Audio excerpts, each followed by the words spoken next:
Thomas Paine, Sam Adams, Benjamin Franklin. These men spoke up for what they thought was right.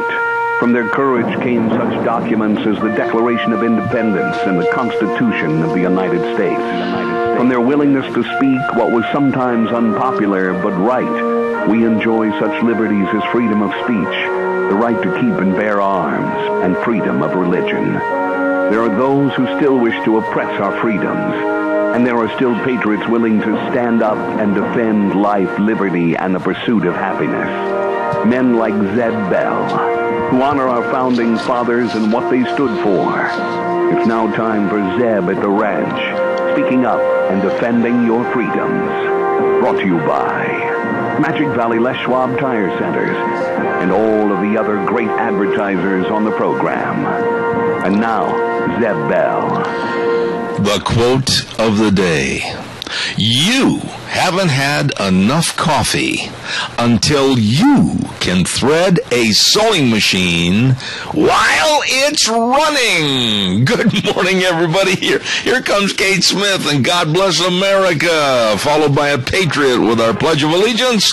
Morning, morning, morning.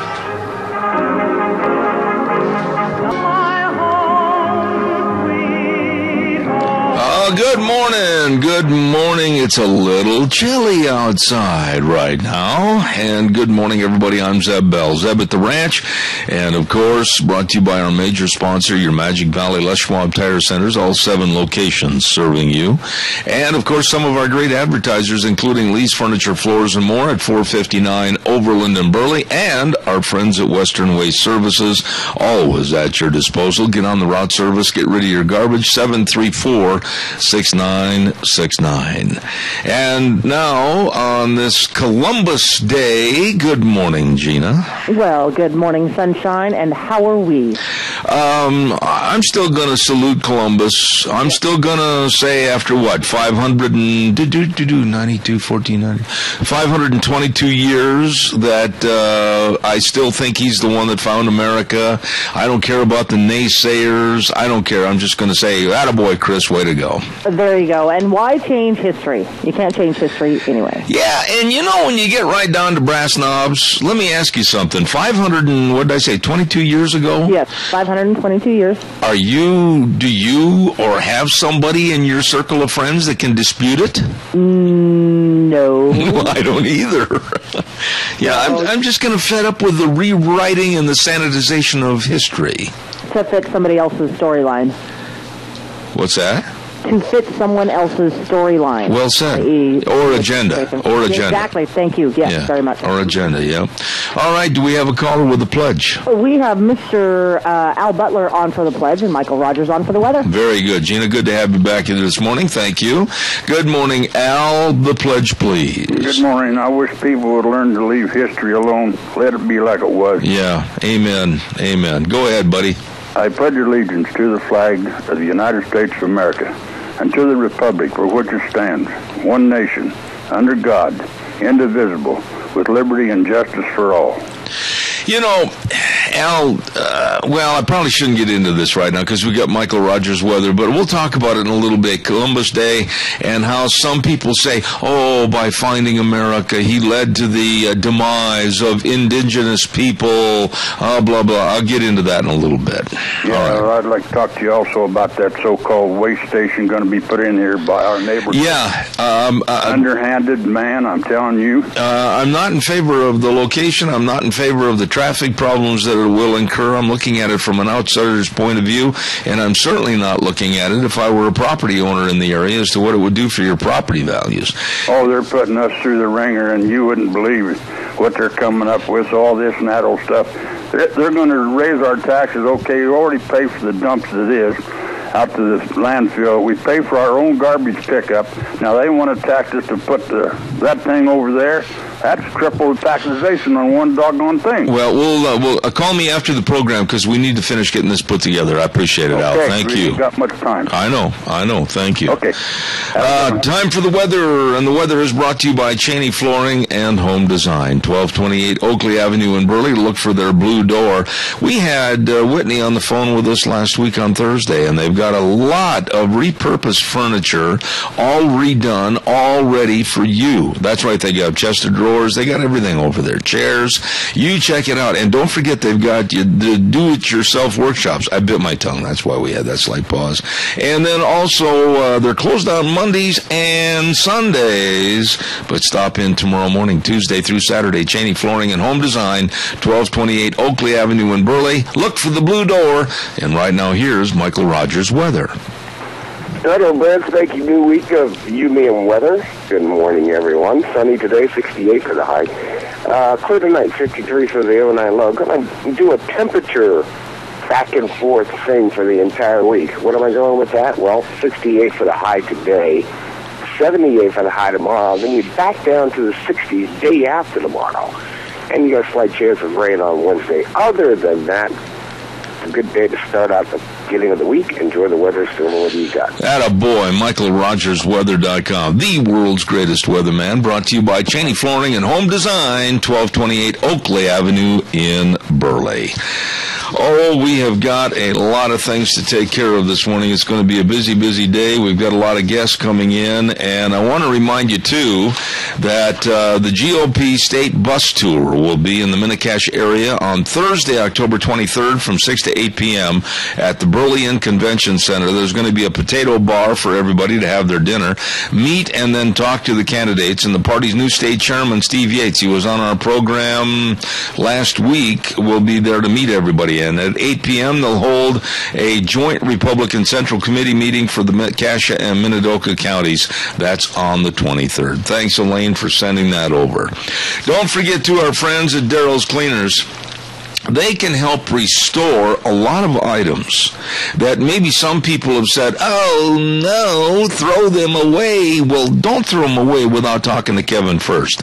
Go in there, see Kevin, and he'll see if they can be kind of refurbished and restored at Daryl's Cleaners, 1223 Albion Avenue in Burley. And don't forget, too, they've got the prepaid gift cards. Great gifts to give somebody to make sure their clothes look really sharp at Daryl's Cleaners, 1223 Albion Avenue in Burley. Also want to remind you, too, about our friends at SafeLink Internet. Boy, I'll tell you what, fastest, safest internet, and Idaho's #1 choice for high-speed wireless internet.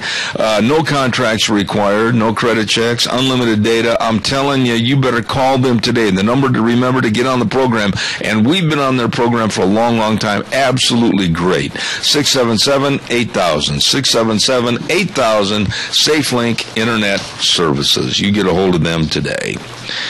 Calls are welcome and appreciated. 436-2244, 1-866-927-4587. And this is Columbus Day. I know a lot of the banks, I think all the banks will be closed. Post office is closed. Some city offices will be closed. I understand the Burley city offices are going to be open, as will Twin Falls city offices and some others. So I guess the best thing to do is call first before you go on down to any office today because of Columbus Day. But, you know, when Deanne pulled some information off the internet this morning about Columbus Day, it says here in the lead paragraph, this holiday is controversial because the European settlement in the Americas led to the demise of the history and culture of the indigenous peoples. Give me a break. You know, I am so sick and tired of worrying and wondering what our culture and society would have been without these people and the condemnation of these people that had the guts to go out and try to discover. I'm just sick and tired of the condemnation. Good morning. You're on the air. Good morning, Zeb. You know, Columbus, as far as I'm concerned, was a winner. But last night I was watching Duck Dynasty, and this Phil Robertson that you've heard of, you know, the father and the grandfather of Duck Dynasty. Yeah. the kids were having a mutton busting contest, and when they got all done, why, this one guy spoke up and says, "They're all winners." And Phil said, "No, there is only one winner. The others were participants." That's right. And, you know, I thought he had a lot of guts to bring that up. Don't you think so? Well, absolutely. I don't believe in anything as far as being inclusive. Everybody's a winner. Everybody's a champion. Everybody gets a blue ribbon. That's a bunch of horse pucky from the back number 6 corral. Life isn't like that. And if I find out on this program that we advertised or gave reference to any event that doesn't have a scoreboard or doesn't determine a winner, I will not announce it. Good for you. You know, I know for all your life you have been a Green Bay Packers fan and always will be. And you also are a Cubbies fan. And the Cubbies, you know, spend most of their time in the basement, right? But they're a good team. And they're there, and they're trying to get to that first place. I'll just say this. You were hitting home runs with me when you mentioned Green Bay and all this, but when you started talking about the Cubs, you stuck a knife in my back because, you know, they are perennial losers, and they find new, innovative ways on how to lose a baseball game, how to lose an opportunity to stay in first place, how to lose an opportunity to stay in any kind of a first, second, or third in their division. They are absolutely pathetic, but I still love the Cubbies. That's what I mean, you know. And down deep in their heart, each one of those players want to be a winner. That's right. You don't go to a game and you know, the Green Bay Packers or the 49ers or whatever. There can only be one winner. Yeah, and life is like that too, and I will not abide by all this garbage, and that's what it is. There are these people and groups, even in this area, that, we can't put pressure on the children. Oh, no, they're all winners. We'll give them all a ribbon and a big hug and say, you were wonderful. No, you evidently weren't wonderful, and it's about time we started teaching life to these kids. You're not all winners. You're not all going to be successful, but you all can try harder to become successful by trying to beat the guy or the team the next time. Yeah, and sometimes we're a winner in one way and another way we're not.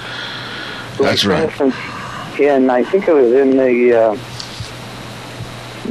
weekly mailer, big picture on, the front page was, "We are number one in Magic Valley."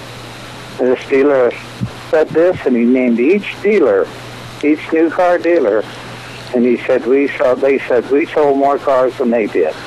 Yeah. And evidently they did, because nobody disputed it. But that gives them the pride that they're number one. Yeah. You know? I believe in going out and working hard and being acknowledged for being the best. I believe in that. I don't believe in also-rans that get a ribbon for doing nothing but being an also-ran. Keith, God bless you. Appreciate your call. Thank you so much. Thank you. All right, sir. Bye. Hey, don't forget Senator Dean Cameron in District 27, a voice of influence, a voice of caring, and a voice for getting things done. Boy, that is the truth. For the state of Idaho and also for you as constituents, that's the voice of Senator Dean Cameron. I really do appreciate everything he does, and he urges you to do your patriotic duty and go vote on November 4th. Yes, Dean, chairman of the Finance Committee, and many, many other things, says, please vote yes for the constitutional amendment on November 4th, and it's paid for by Idaho Senator Dean Cameron, District 27. All right, calls are welcome. 436-2244, 1-866-927-4587. I want to talk to you about Ebola. There have been some people criticize me via emails, etc., and say that we're putting too much stock into the worry about Ebola. And I sit back and I question that. How can you not be worried about this? I know it isn't and has not reached epidemic proportions in this country, but it's still a very fragile story to the point where it could break wide open and it could get far, far worse. And quite frankly, in some regards, it did get far, far worse as of yesterday. We'll talk about that in just a minute. Gano Landscaping and Sprinkler Service, 336 South, 450 West of Paul. Number to call, 438-2485. And boy, if you haven't had your sprinklers blown out, you better get a hold of them and check on it. Get on the list, because if it freezes and you haven't done this, you got a heap of trouble, boy. And I suggest you call them right now, 438-2485, 438-2485, Gano Landscaping and Sprinkler Service. And they also do a wonderful job on pruning trees, fruit trees, ornamental shade trees, whatever. They can do the job. Gano Landscaping and Sprinkler Service, 438-2485. And along with our commercial break before we get started on Ebola, Ramsey Heating and Electric, don't forget 2600 Overland Avenue in Burley. The number to call, 678-0459. Open 7:30 to 5:30 Monday through Friday. Now, I got to tell you, with the weather cooling off, you'd better call them and get your furnace serviced and ready for the winter. Yep, call them and say, you better come check my furnace. Get it ready for the cold. And also, don't forget they've got all your furnace air filters, the very best to make sure your furnace runs efficiently. Call them, 678-0459. Ramsey Heating and Electric, where they provide warm winters and cool summers. Are we putting too much worry into Ebola? I don't think we are. I had a couple emails come in this morning and criticize me about some of the things we've said about Ebola and the worries and the concerns. I don't think we're at all putting too much into it. I think that as of this other nurse in the Texas hospital now has contracted the virus-like symptoms of Ebola, and they don't know how. They don't know how. And you know, here's the thing that scares me about the Ebola virus coming to this country, and I really want your input on this. Nurses, doctors, hospital staffs, maintenance people, they don't know. And that's not to be critical of them. They don't know what to do, because the so-called experts in the field have not given them the proper and rightful information. And hospital and their staffs don't know how to handle this situation. There really isn't any leadership from government. I mean, Obama goes off golfing? True story. Yeah, he does a little meeting on Friday and then he takes off for a golfing weekend. Oh boy, we got a dandy there. This is really serious. And I believe, like Texas Congressman Burgess said this morning, and I believe he's right, that everything should be closed down now tight. All flights, close them down. All hospital staffs, close them down to the point where they get the information immediately. There's a concentrated effort to go to hospital and make sure they know what to do and what not to do. Close it down. Develop a total possible quarantine system. What's wrong with that? Good morning, caller. You're on the air. But Zeb, it doesn't fit the open borders immigration policy. Which is absolute idiocy anyway. Oh, absolutely. I mean, it is, yeah, like I say, we have balloons, and why we don't have our politicians just, you know, people upset with this thing. Now you're this nurse that was supposedly, you know, in contact with the patient, but had all the hazmat gear on and so forth. You know, so they don't even know for sure that this is not transmitted just by sneezing and so forth. And it sounds to me like that's a real possibility. I had an email, Adrian, sent to me this morning that said, there's got to be more people killed in Twin Falls County and Cassia County in car accidents than there ever will be with Ebola. That's not the point. You know as well as I do that this disease, this virus, and possible mutation of this virus could be extremely dangerous and could mutate into forms that might go into different areas, and this whole country could be liable and acceptable to having that progress of this virus. We've got to nip it in the bud now, and these nincompoops that work for the government all the way to the top, they have no clue what they're doing. Well, that's for sure. And, of course, now there was another patient that had the flu apparently on the plane. And so, everybody has, they're saying, well, people are becoming paranoid. Well, there's a real fear. This is not nothing to, play around with. This stuff is deadly. And then Obama sends 3,600 of our troops right into harm's way back. Yeah, and let me jump in there and say something, Adrian. I am going to admit, when I'm wrong, I'm going to admit I'm wrong. I've got big shoulders. I'm a big boy. I remember when it was said that they were going to send 3,000 troops over to Africa. Initially, I said that's a good thing because they can help contain the disease. They can help build the structures. They can help build the hospitals. They can help actually slow it down. And now I've changed my whole thinking on this and thought to myself over the weekend, my goodness, they're just putting these boys in harm's way. And when they come home, suppose they've got a virus in their system, and it's going to linger maybe longer than the 21 days gestation period. I mean, I absolutely agree. It's a foolhardy thing to do.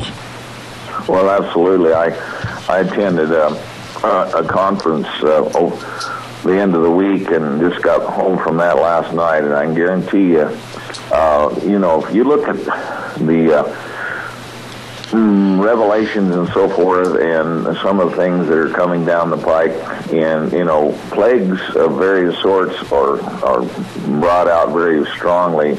And believe me, if this isn't the potential for a major plague, I don't know what would be classified as one. I've got to do a commercial break, but Adrian, it's good to hear from you. And if you would, sir, give me a call after the program. I want to visit with you. Yeah, Thank you very much. Program, you bet. All right, sir. Bye. Thank you very much. Oh, listen to this. Pumpkin pancakes. Ooh, I'm looking at a platter of pumpkin pancakes from Denny's restaurant, along with hash browns and bacon and eggs sunny side up. Oh my goodness sakes, this looks good. It's the season for pumpkin pancakes at Denny's restaurant. You better stop in today. Oh my gosh, I tell you what, I'm so hungry. I love breakfast. They're located at 611 Overland in Burley, Denny's restaurant, and they got a new location in Twin Falls opening up. Oh my, they know how to tantalize your taste buds. And we're going to have our next Zeb's Lunch Bunch on the 30th, the day before Halloween. Everybody be there. Denny's restaurant in Burley, 611 Overland. You stop in and enjoy breakfast, lunch, and dinner today. Excellent, excellent, excellent. Oh, and by the way, too, don't forget our friends at Valley White Home and Ranch. Boy, they're busy. Now, with this cooler weather, a lot of you folks are going to say, yep, Martha, time to light up the pellet stove. Well, they've got all the wood pellets for you over there. You can stop in and get one bag. I never could figure out why one person could go in and get one bag. I mean, that's like eating one potato chip. You got to buy more than one bag, for heaven's sakes. It's going to stay colder more than one day. So get your pellets over at Valley White Home and Ranch. And they got all your feed for your livestock, too.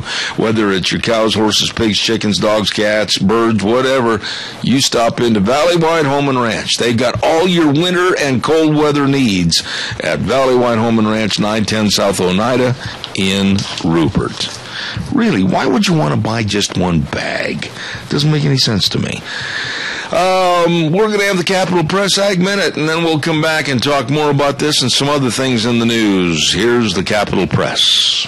The Capital Press Ag Minute is brought to you by OnlyAgs.com. Ranchers impacted by the reintroduction of wolves in Washington and in Idaho are watching negotiations between federal government and wildlife managers in Arizona, Utah, New Mexico, and Colorado. The federal government is proposing to protect the Mexican gray wolf there, but Arizona wildlife managers say the proposal would result in a disaster for the states involved. The Arizona Game and Fish Commission concerns are outlined in a letter sent to ranching groups in the region. Arizona managers say they'll continue negotiating changes to the proposal to protect the state's interests. They say the current proposal fails to cap the number of wolves allowed in the Southwest. With the Capital Press Ag Minute, this is Hannah Brous. To receive instant, exclusive, unlimited access to the West Agricultural News Source, register your account today at capitalpress.com. Oh, and by the way, don't forget Snyder's Surplus. It's not just army and hunting supplies. No. They've got a brand new store, and they've got brand new merchandise, and boy, they've got friendly service. They are such nice people, and I'm telling you, they've got everything like couches and desks and office chairs. I've got to get over there and get my new office chair because mine's about ready to give up the ghost. And they've got Halloween costumes and decorations, and they got bunk beds, and they got all kinds of combat boots. They've got everything over there for you at Snyder's Surplus, 112 South, 200 west of Rupert. Like I said, really nice people at Snyder's Surplus. You stop over and see them today. All right, calls are welcome, 436-2244, 1-866-927-4587. Gina, I got to ask you a question. Do you know an actress by the name of Kristen Stewart? Kristen Stewart. Yeah. Yes, as a matter of fact. Uh-huh. What has she been in? Oh, shoot, I'm going to have to Google that. She was in a lot of big-name movies, none of which I can actually tell you right now. Let me tell you what she did. She's not the brightest star in the sky. Did you hear what she did? She started dissing on our American troops, saying they are, in our volunteer army, simple and not smart. Really? And I will ask for a boycott of any movie she's in. I'm not going to ever support any imbecile, which she is, for dissing our military. I mean, we have a volunteer force that absolutely is second to none, and to call them names or belittle them or degrade them, I absolutely will never, ever support her or any project she's in or any movie. Let's see here. Kristen Stewart, she was born in 1990, so she's relatively young. Punk. She has been in the movie Twilight, Snow White and the Huntsman, and the Twilight Saga. You just don't do things like that. No, you don't.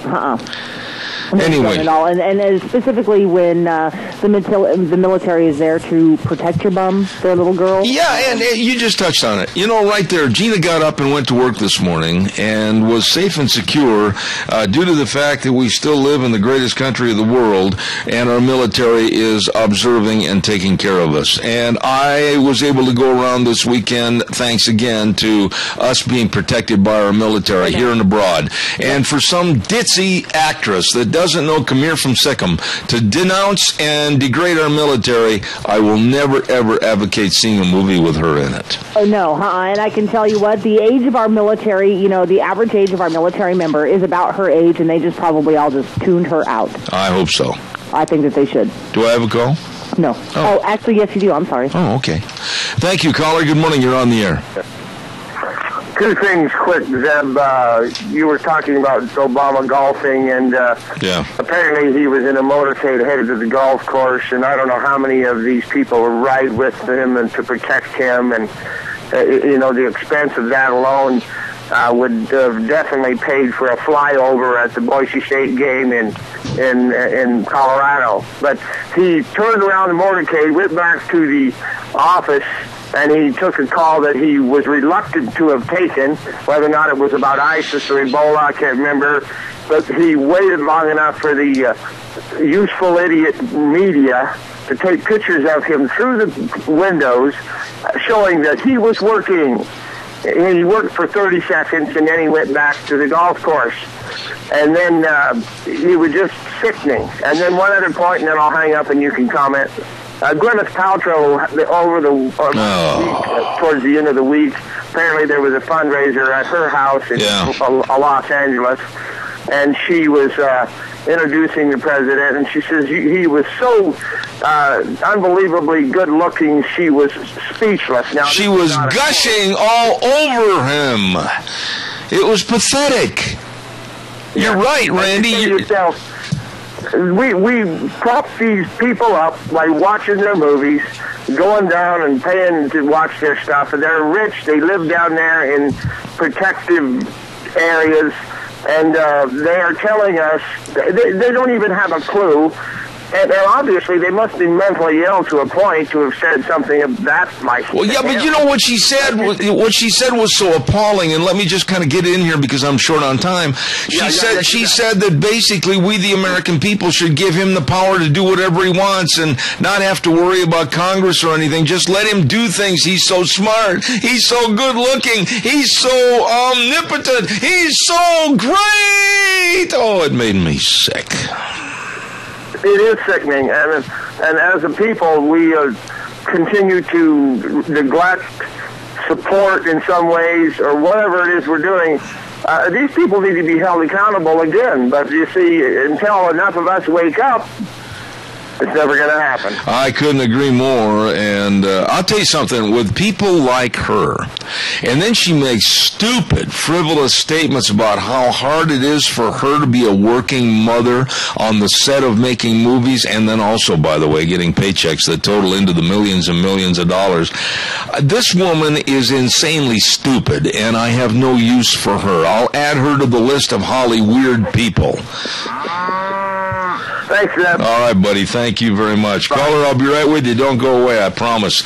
Don't forget Barry Equipment and Rental, 3 locations, Twin Falls on Addison Avenue West, South Lincoln and Jerome, and 159 West Highway 30 in Burley. Barry Equipment and Rental, they've got all your equipment for all your fall projects and all the rental equipment right there for you at Barry Equipment and Rental. You can call ahead and say, hey, do you have this? Hey, can I rent this? Hey, can I buy this? They've got it all for you at Barry Equipment and Rental. Coyote tractors, all the loaders, everything.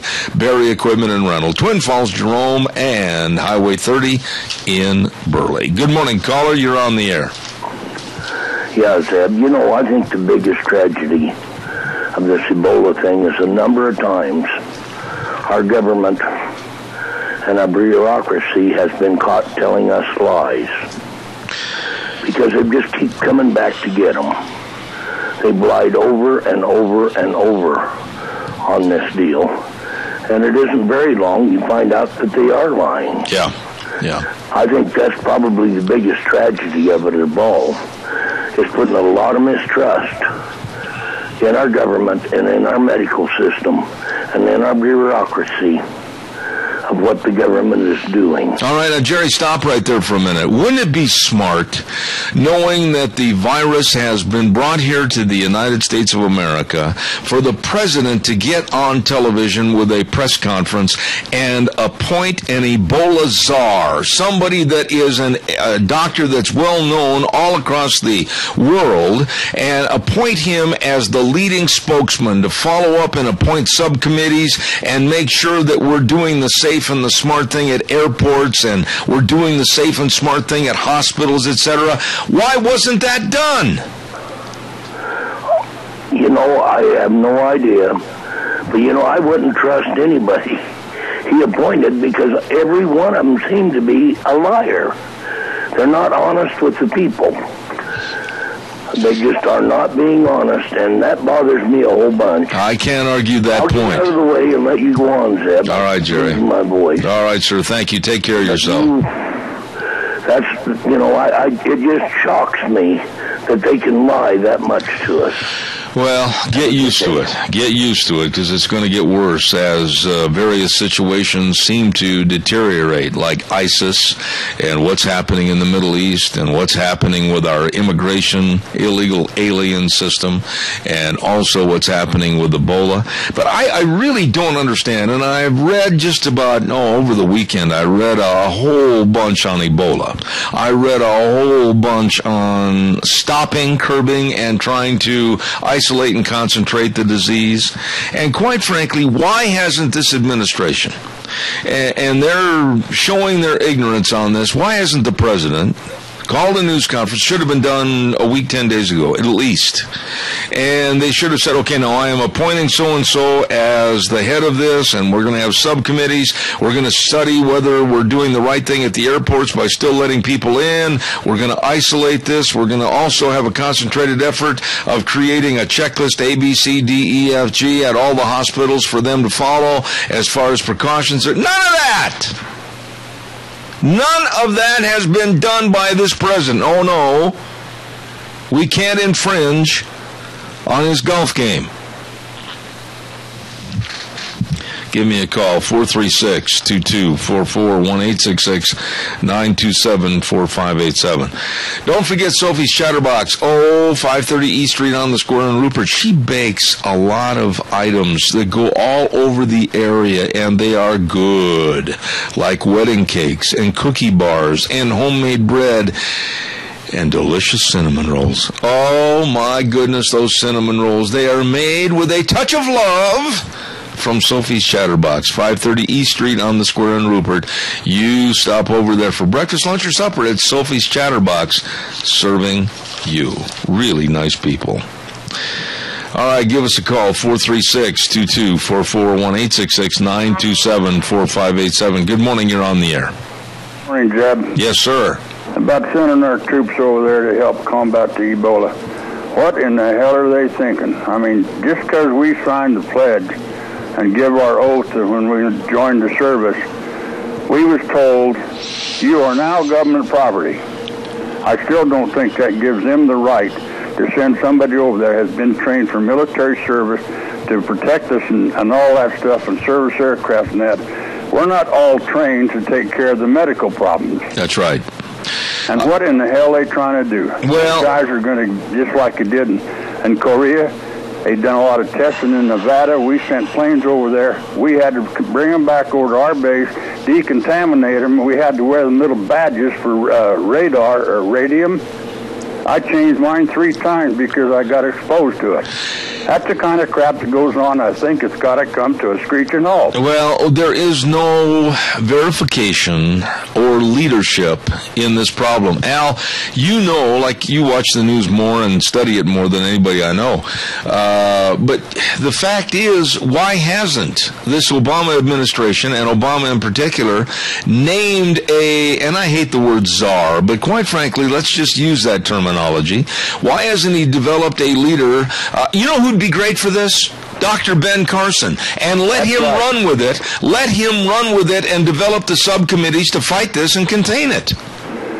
That is one man. As he comes up, people want to get smart and bring this world back and this United States back to where it used to be. I say right now, let's everybody get behind Ben Carson and get him in there as president, because you'll have a hell of a lot better deal than you've got now. Amen. Al, I appreciate your comments. Thank you very much, sir. Bye. God bless. Thank you.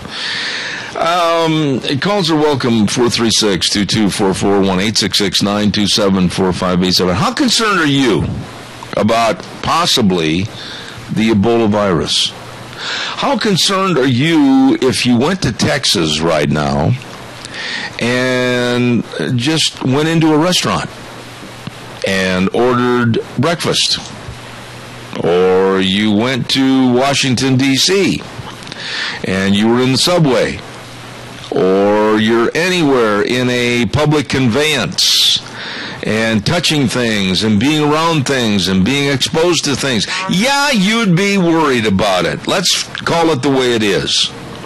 And we really do not have the leadership in this country and the medically knowledgeable people standing up and saying, we need to do this, we need to do that, and we're going to contain it. Caller, good morning, you're on the air. Yeah, Sam, that president we got, he needs a lot of help, and what the hell's wrong with our Congress? That's what worries me. We haven't got anybody that'll stand up to him. All right. You know, Fred, I could not agree with you more, and I think, now I want you to jump in on me and tell me I'm wrong, because you and I are good enough friends. I think that we are blessed here in the state of Idaho for having representatives and senators that I feel have the guts to stand up on various issues. But on a national level, right now in the Senate and the Congress, I see nothing but three-piece suits that are yes men that are more concerned about preserving their jobs on the Potomac than they are worried about their constituents back home. Well, I don't agree with you. The men in the state of Idaho, all of them, they need to come to the front. I want to see them like I see Ted Cruz, Mike Lee, and the rest of them. Okay. I want to see them fight for it. All right, I agree with that. I agree. But what I'm saying is, on the coast right now, our senators and our House of Representatives are not standing up and saying or doing anything. I totally agree with you. But I don't know what it's going to take. They're more concerned about their job than they are making waves and ripples in the water. That's correct. I'm with you all the way there. Yeah. And they'll be coming in on our southern borders, all the borders. Yeah. You know, this Ebola is coming in from all directions. Fred, what is so hard, Fred? And I know that you know all the politicians. I know you know politics.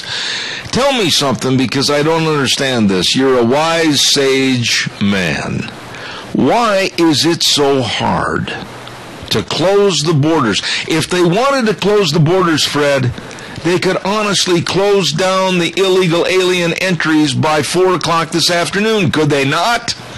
Absolutely, they could. You and I both know they could. Absolutely, sure they could. But why won't we do it? Right now. That's right.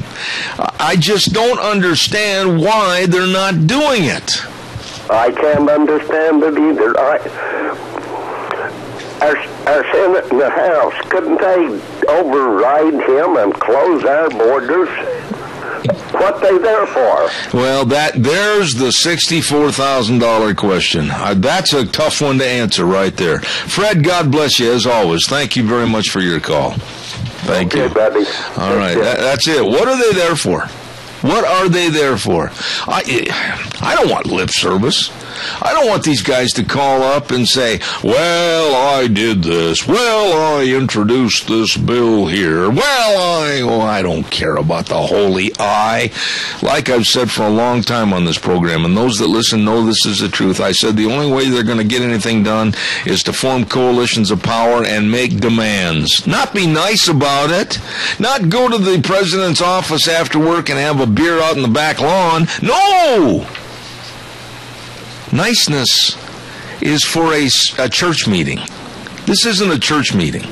We got problems in River City, and senators and congressmen are not doing a thing about it. Time for the weather, brought to you by Mad River. Oh my goodness, Mad River Laser. And they've got Carhartt jackets over there. Did you know, and they can customize them. I'm looking at one right now with the name on the left front. Oh my goodness, that looks pretty sharp. So if you want the warmest, best jacket for the winter, Carhartt. I love Carhartt jackets. I'm telling you. You better check it out, and you can get them customized. And then also they've got all your caps and your sweatshirts and your T-shirts and everything else. Oh, they do a wonderful job at 502 East Street in Rupert. Mad River Laser. Here now, Michael Rogers weather. Michael Rogers in some of the ranch. Not a bad day. Sunny. Yeah, it's sunny and clear for tonight. There's a slight chance of rain possibly on Wednesday, but Wednesday is not here. So we're just going to deal with today. 68 for the high. 53 for the overnight low to warm up tomorrow to about 78. You're going to be going back and forth with the temperatures this week. But other than that, a lot of sun, very little clouds. Enjoy the weather. It's the only weather you got. There you go. Michael Rogers weather brought to you by lovely lady and her staff at Mad River Laser, 502 East Street in Rupert. They can make anything. Well, they just do a wonderful job on caps and jackets, everything. You stop over and see her. Calls welcome, 436-2244, 1-866-927-4587. Did you hear about Wendy Davis that's running on the Democratic ticket for governor in Texas? What kind of a vile woman is this? I mean, come on. Her staff and her advertising people have stooped to an all-time low. Even Democrats, even left-wing nuts are coming out and saying, Wendy Davis, are you nuts? She came out with a wheelchair ad to go after and attack her Republican candidate for governor that she's running against, Greg Abbott, and attack his disability. This is bad. Caller, good morning. You're on the air. Good morning. How are you? I'm good, thank you. I'm going to probably see if I can send you this email about this guy that he's supposedly knows. He's one of those insiders that kind of knows what's going on. And your deal with the Ebola, he states, sending the troops down there, they're going to be around that and everything, and then they're going to be given a shot before they come back to help protect them from that. But when they come back, that shot is going to give them more or less Ebola. It's kind of like a time deal. And when they come back, then the troops will be dispersed to go on leave and stuff, and that's supposed to spread clear across America. Now, let me warn you about something, sir. This is speculation and a lot of internet fervor about conspiracy theories and everything else. I never say anything on this program that I can't back up in fact. Oh, yeah, I know, but this just was interesting. Yeah. You know, the way he's saying it, and the end result is if they have a bunch of people getting sick and stuff, it's all about him declaring martial law and he can keep in office. Oh, I agree with you that there are many conspiracy theories that you can conjure up that are going to be about what Obama might do and what he won't do and how bad and devastating various things can be. But right now, and I think you've called many times in the past, and I think you'll agree with me, let's stick with facts only, because you know what? Right now, the facts are scary enough. Yeah, it is. But I mean, even those troops, take away the conspiracy theory, even those troops, think how many people, like if they go on leave, and I mean, like you came back from that area and stuff, I mean, people's really going to feel uncomfortable being around those. Oh, right there. I agree with you. I think you hit the nail right on the head. The uncomfortable attitude when they come back and the exposure factor and waiting and sweating, let's say, 21 days to see if they're going to have anything as far as symptoms. Oh, I think you're spot on right there. I think you know. The other thing of it is, I mean, do you think that, like they say this, you can't catch this from, like, you know, like the flu, like having people breathe on you, it's not airborne? Do you think they're hiding a lot of the facts on this so there isn't a lot of panic? Well, okay, you asked me a question, do I think about the strains and the mutant chances of changing? Absolutely. I think right now, and listen to me very carefully on this, I think every person should take it upon themselves to try to read and study as much as they can about this so that they know from themselves instead of what's going to be force-fed through the media and also some of the government workers. I think that right now, and you know as well as I do, if you follow anything about medicines and viruses, they have mutant strains that change. They mutate. And right now, I think it's very worrisome to see what might happen as far as a mutation of the Ebola virus. Well, could I give your listeners just a word of advice? Go ahead, sir. And it's my advice, okay? It's not coming from you. I am starting to buy surgical masks, because if this thing goes wild, surgical masks will be in very limited supplies. I can't dispute your feelings, because that's your right as an American citizen to protect yourself and your family. And if this is something that you have thought out and you think that it's worthwhile for your time and money, I respect that. Thank you, sir. Thank you, sir. God bless you. Thank you much. Let's not forget our friends at our Magic Valley Les Schwab Tire Centers. And when I say friends, I mean that. They are my friends, and they're your friends, and they care. They've got a big tire sale going on. You know that. All the tires, all the different tread designs for your cars, pickups, SUVs, like the Terramax HT, the Wildcat AT2, the Ultra Z900, and they've got the best tire value promise in the industry. They really care about your safe driving. And they've got the best in brake service. Not brag, that's a fact. Really great, professionally trained technicians. All right? Stop in and see them. Oh, and the best in shocks and struts and front end alignments and batteries and everything. My goodness, what are you waiting for? Stop over and see Lane and Rupert, Dave on Blue Lakes and Twin, Mike and Buell, Mike and Jerome, the Twist family in Paul, John on Poline in Twin Falls, and Randy on Overland and Burley, the old Seahawk fan. What happened yesterday, buddy? Randy on Overland and Burley. Anyway, have a great day. Stop in to your Magic Valley Les Schwab Tire Centers. I had to just give that little barb. I owe him a steak dinner, Randy on Overland, for when Green Bay played the Seahawks. But yesterday, I was absolutely astounded. What happened yesterday? The Cowboys. We got beat by the Cowboys? You know, just calm down there, Vandal lady. That killed me that the Seattle Seahawks got beat by the Cowboys. Yeah, but just a minute. You're not being fair, my dear. The Cowboys, honestly, the Cowboys right now, yeah, who says that? The Cowboys right now look pretty doggone good. Aren't they 5-1 on the season? Yeah. Like the first time in decades? Yeah, and here, by the way, I got to be fair and honest on this program. Yesterday, Green Bay goes down to Miami. And Miami is like the doormat of the league, one of the poorer teams. Mm-hmm. And they had to come back in the last 20 seconds to win the game. What happened to Green Bay? They won. Really? Yeah, they won in the last 20 seconds. Field goal or a touchdown? No, touchdown from Aaron Rodgers to Corliss. Nice. Yeah. And, of course, in the last couple of seconds of the Seattle game, Wilson throws an interception. What happened to him? I don't know. Well, but we're just we were sitting there and our jaws just dropped at home. We're like, kidding? You're not kidding? So we switched the channel. Yeah, and here's something else that was really disgusting. I have never in my life ever cheered for the Buffalo Bills.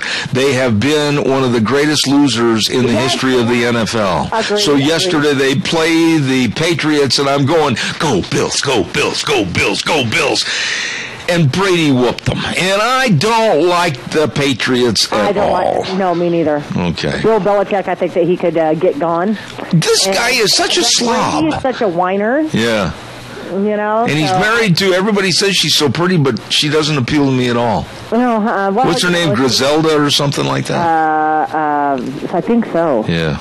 Some supermodel. She's a supermodel. Yeah, that I never pay attention to. So and their kids are all super kids and all that kind of stuff. Mm-hmm. Yeah. Anyhow, it was not a good week. Oh, by the way, how'd the Vandals do? You know, I haven't even looked. But we'll talk about that next hour. They got whooped. Oh, I'm sure that they did.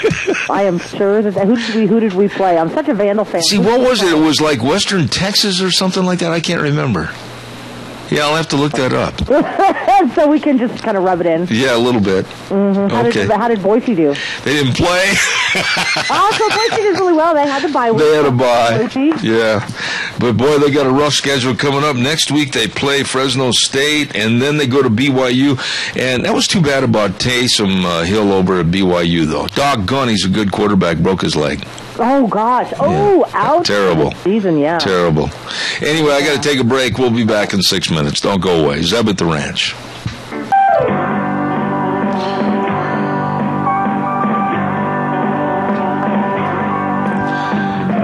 I love that one. I love listening to that piano. Woo! That gets you cranked up and your motor running. Good morning, Zeb at the Ranch. I'm Zeb Bell with our major sponsor, your Magic Valley Les Schwab Tire Centers, all 7 locations serving you, along with some of our great advertisers, including Lee's Furniture, Floors, and more at 459 Overland and Burley, and our friends at Western Waste Services. From the canyons of the Snake River and all across southern Idaho,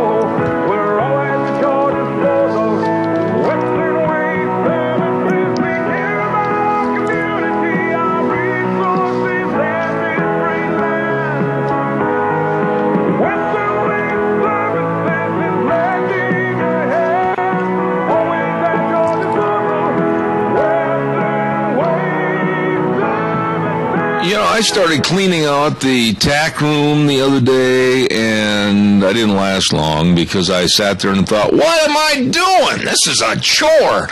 Well, there's a whole bunch of stuff that needs to be thrown away, and I know the same is for the garage. You know what you ought to do is check out the dumpsters. The dumpsters from Western Waste Services, they've got them in various sizes. You just kind of fill them up with all that garbage and everything, and then just call them and say, please come get it. They will. And don't forget, too, the route service to pick up your garbage. Absolutely the best. You're going to love the service. You're going to love the people.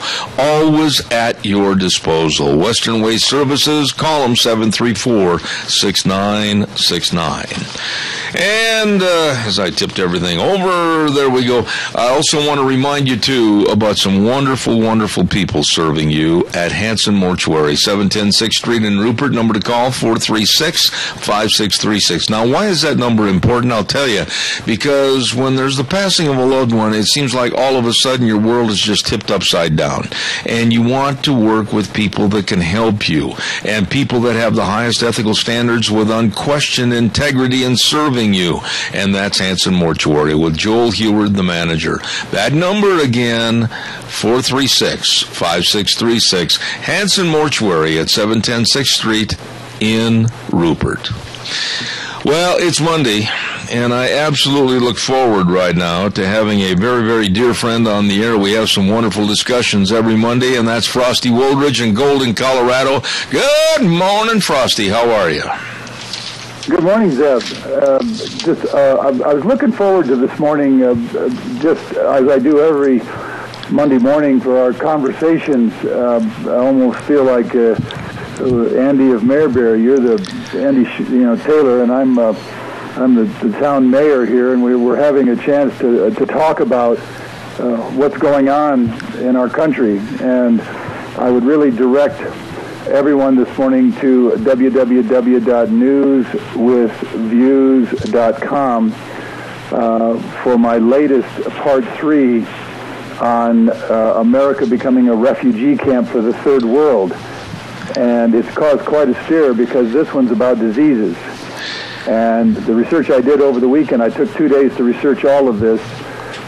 It will sober all of you, and each and every one of you, as to your family, your town, and what's happening to our country. The fact that we're importing so many third world cultures into this country. One fellow didn't realize that there were 10,000 Liberians in North Texas.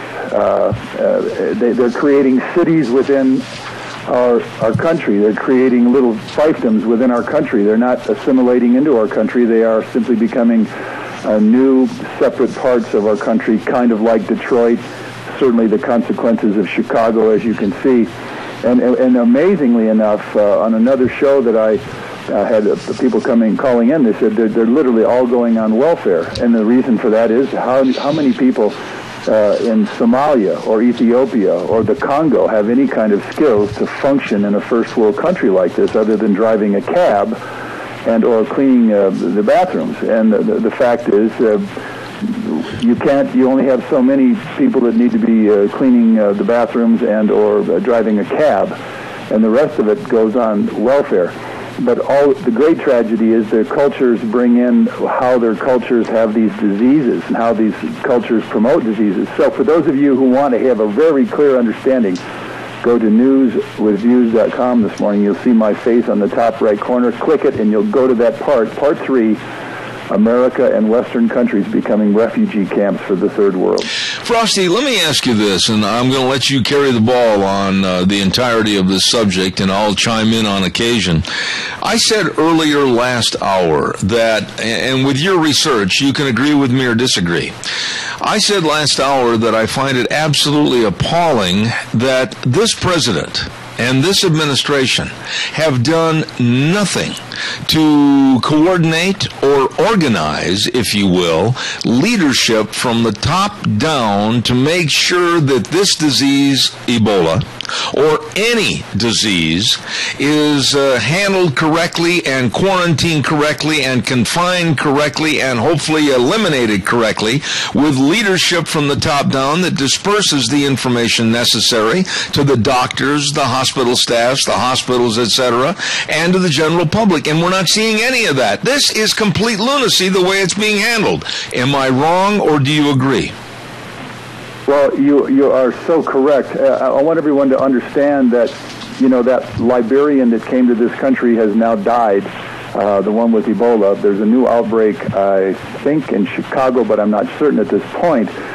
But one of the stupidest things this president and his advisors have done is to send 3,000 or 3,600 of our American troops over to Africa to supposedly mitigate Ebola. What that really has done is created 3,000 plus vectors. Vectors are disease points that spread, and so if those people, and one of the aides that was out there trying to stop Ebola had a complete protective suit on, and now he's got Ebola. And I think it's a Texas case, but I'm not positive. Yeah, it is. It is. But here's what people don't understand: this virus is pretty virulent, and it has the ability to really take off anywhere. It's killed 4,300 people there in Africa just this year so far. And instead of saying, France and England, I believe, shut down flights from Liberia and certainly flights from Africa where the Ebola viruses have taken effect. Why didn't our president and his advisors say, and why didn't the airlines say, this is the source of Ebola. Why would we fly people in from Africa that are coming from the source of Ebola? It makes no sense whatsoever. And as many of you know, I'm a former United States Army Medical Service Corps officer. I certainly was a cardiac catheterization technician in a heart lab back in the 70s. And I learned a great deal about, diseases and transfers and vector points and all that goes with this. It makes no sense that the top advisors of the President of the United States and even the airline presidents are sitting here making all of us sitting ducks, if you will, or complete victims of this Ebola. But not only that, but, tuberculosis that's coming into this country, the enterovirus, which just killed a 21-month-old kid, a child, a baby up there in Michigan just yesterday. And of course, this enterovirus could even get worse. And, of course, the children that are getting enterovirus and the paralysis of this mystery disease, you name it. We are not handling this with any kind of intellectual, thought and critical thinking and absolutely rational decisions. We're just simply making the American public victims, and that's what I see going on right now. How many people? This is in a way. I'm not trying to be flip when I say this, but I'm being honest. How many people would it take holding hands across every border from Texas along to New Mexico to Arizona to California, if all of a sudden the American public finally realized how they're being led astray and down the path to hell because of this administration not closing the borders? I mean, Frosty, you would think that communities like Boise, Idaho, Sacramento, California, Denver, Colorado, Fort Collins, Colorado, Albuquerque, they'd all have people leaving the cities to go to the borders and saying, no, you're not coming across, that's it, go home. And that's what needs to happen because our politicians are not doing the job.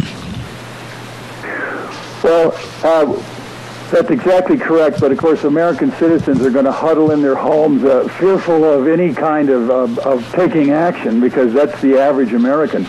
and until it affects more Americans across the United States, Americans are not going to do anything. They're going to continue. And of course, each week I'm hoping that each and every listener that I'm sure grows your audience, because you are the only one addressing this rationally and logically and practically as an American. capsweb.org. Everyone needs to join that and tell all of your friends. numbersusa.org, and of course carryingcapacity.org and fairus.org. Those organizations will give you the power to have, hold hands and literally make a powerful impact in Washington, D.C., because if you do anything else or do nothing else, then we're going to have this thing continue to overwhelm our country.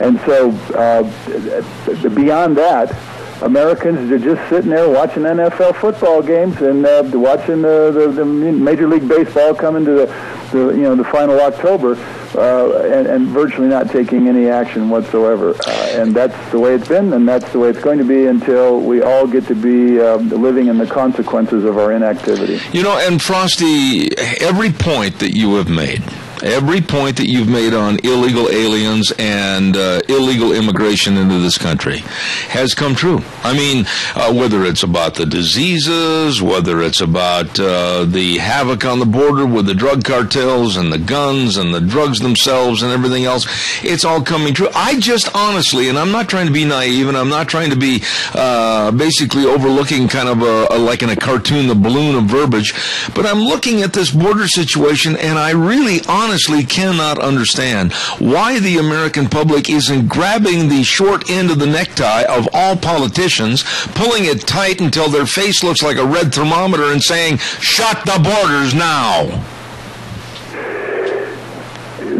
Again, it's extraordinary for me because I think rationally, logically, and practically. And on Facebook this morning, you all can go. There's a guy named Scott. He's from California, and he's a cyclist, so he likes to read my stuff. And the latest piece I just wrote for newswithviews.com is on Facebook. And again, for those of you, go to Frosty Wooldridge on Facebook, and you'll see all the stories and pictures that I do, and my travels and so forth, and all the serious stuff I do. And I write.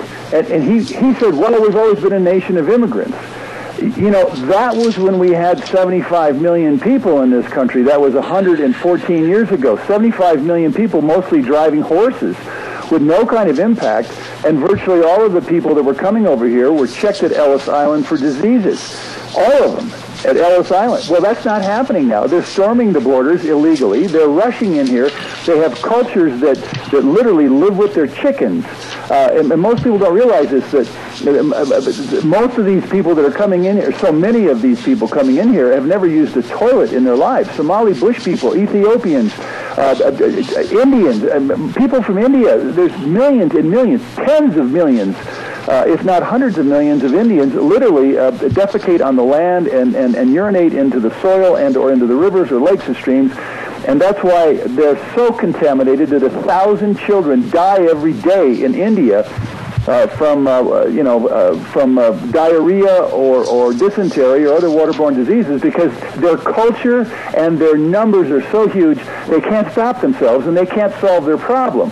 And so here we are following down the same path. And the American people don't understand that cleanliness and personal hygiene and taking a shower and washing your hands and getting your sickness taken care of at a hospital with antibiotics and so forth, that has become a first world medical way of not becoming victims of leprosy, which now is 7,000 cases in the United States brought in by immigrants. It's now endemic to the East Coast. 11 new clinics for leprosy. We only had 900 cases of leprosy in the last 50 years. We now have 7,000 cases. The TB that kills 2 million annually. 2 million people die of TB, and yet we've imported 16,000 cases of TB into this country right now, and the CDC is hiding this fact. So, and look at all the other diseases that I talk about, the enterovirus, and right on down the line.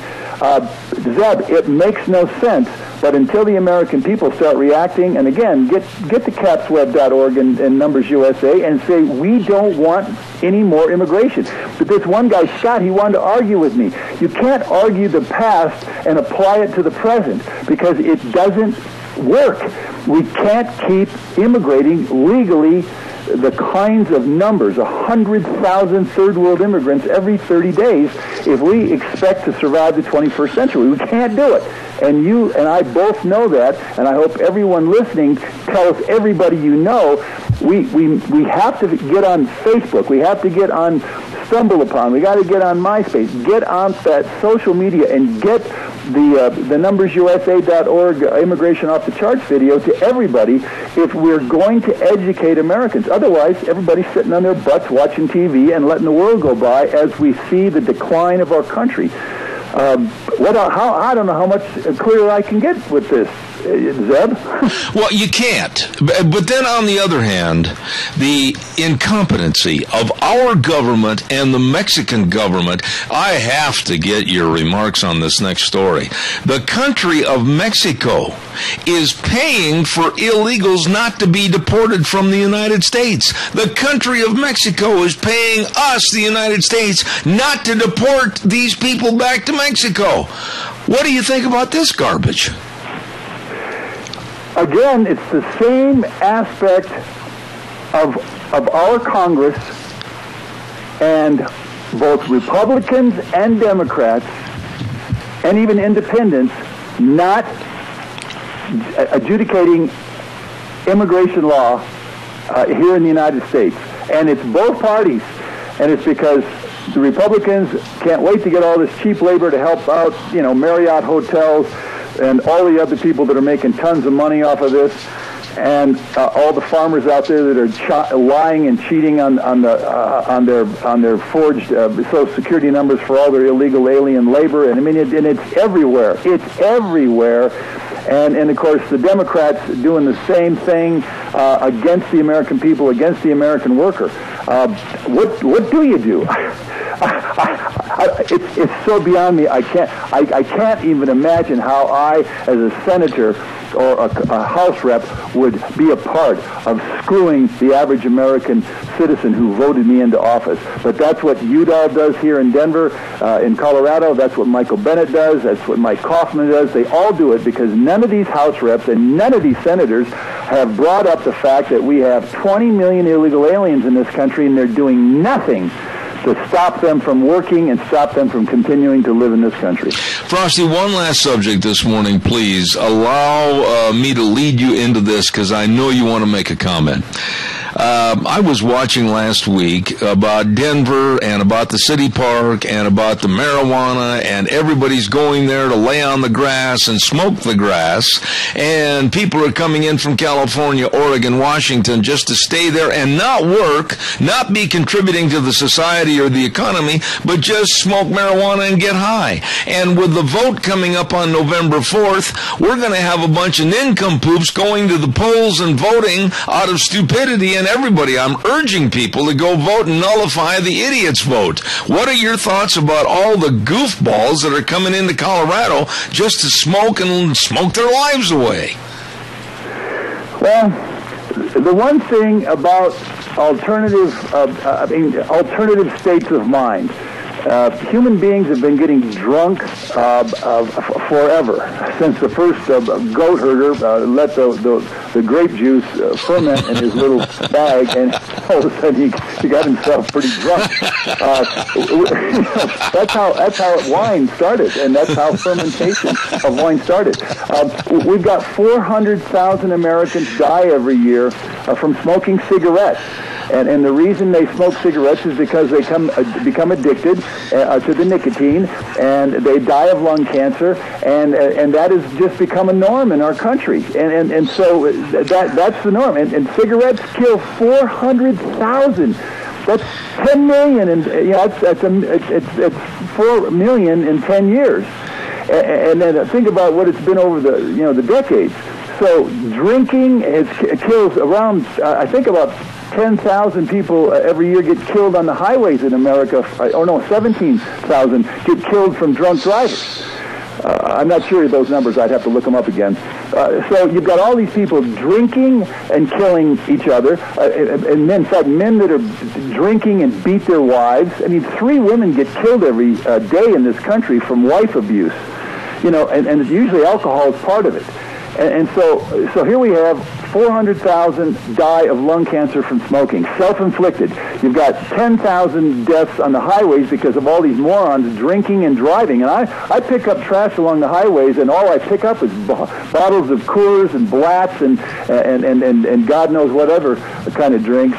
And then and all these liquor bottles. You can't believe how many people drink and drive in this country. I think 14 million people, I understand, are drinking and driving 24/7 on this on the highways of America, as reported by MAD, the Mothers Against Drunk Driving.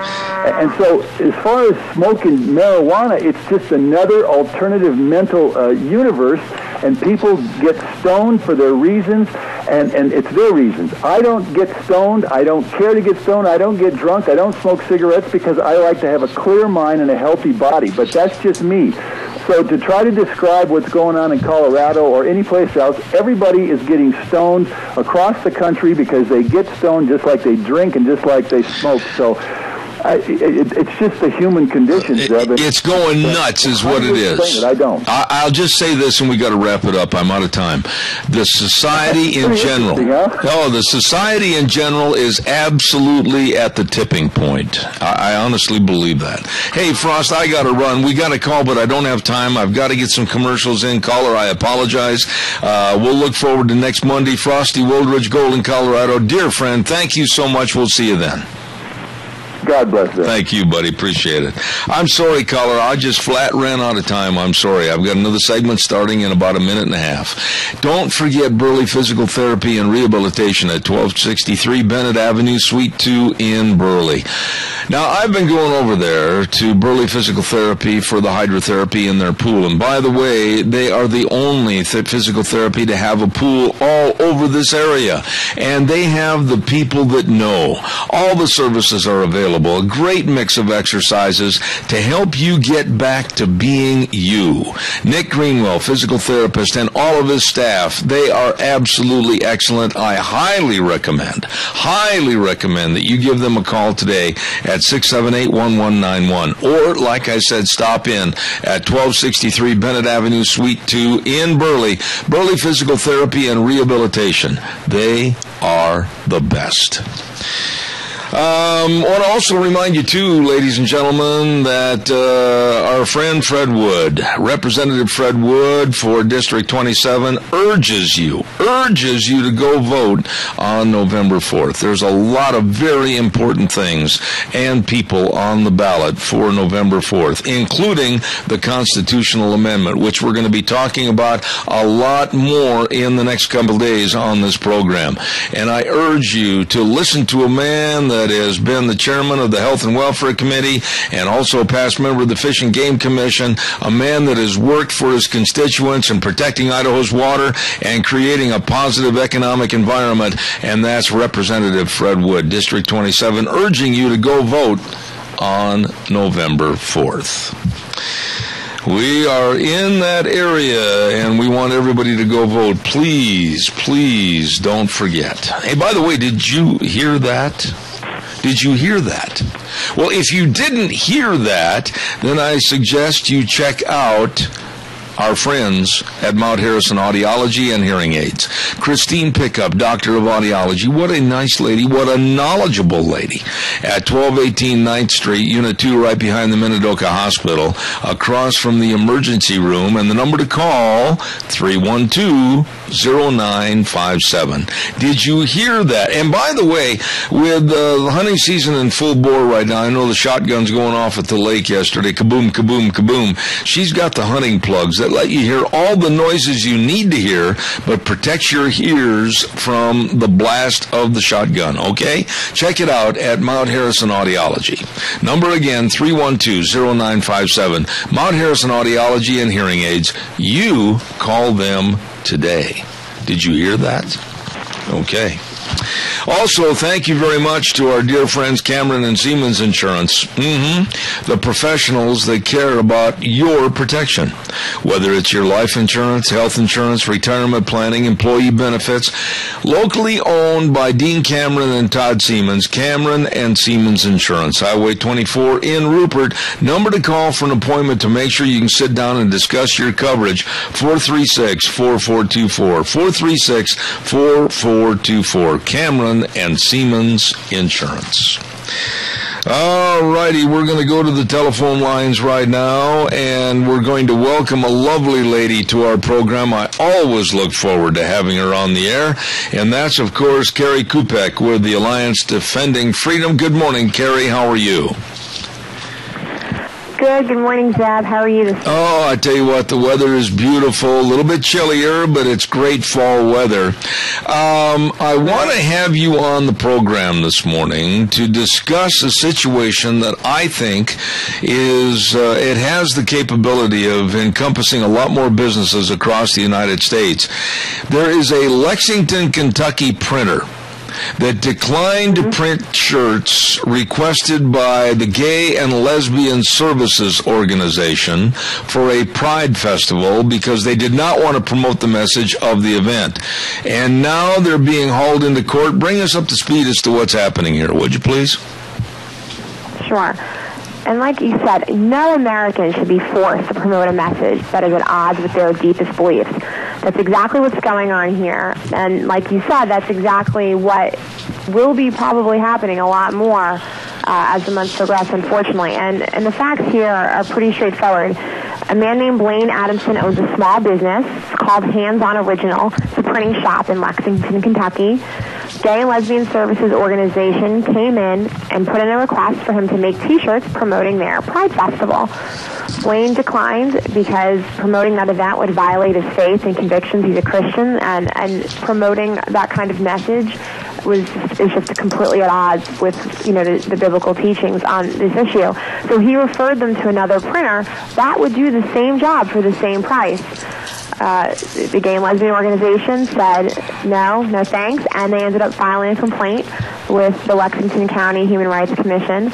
And despite the fact that Blaine has both done business with and employed individuals who identify as homosexual, and Blaine has also turned down requests in the past that conflicted with his Christian beliefs that have nothing to do with homosexuality. In fact, he's turned down 13 orders over the last number of years.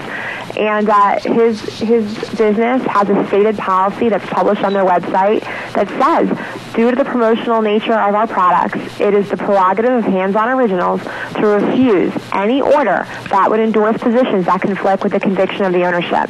But that didn't matter to this group. They wanted him. They demanded that the government force him to make these T-shirts, and there was a hearing. The result of the examiner, he looked at Blaine's business and said, yeah, he's guilty of discrimination, and he recommended that the commission adopt his recommendation, which is from here on out, Blaine and really any other small business owner must create work that promotes messages that are at odds with their beliefs, regardless of what their beliefs are. It doesn't matter. And he also recommended that Blaine undergo quote-unquote diversity training. Oh, my So goodness. We'll see if the commission adopts this or not.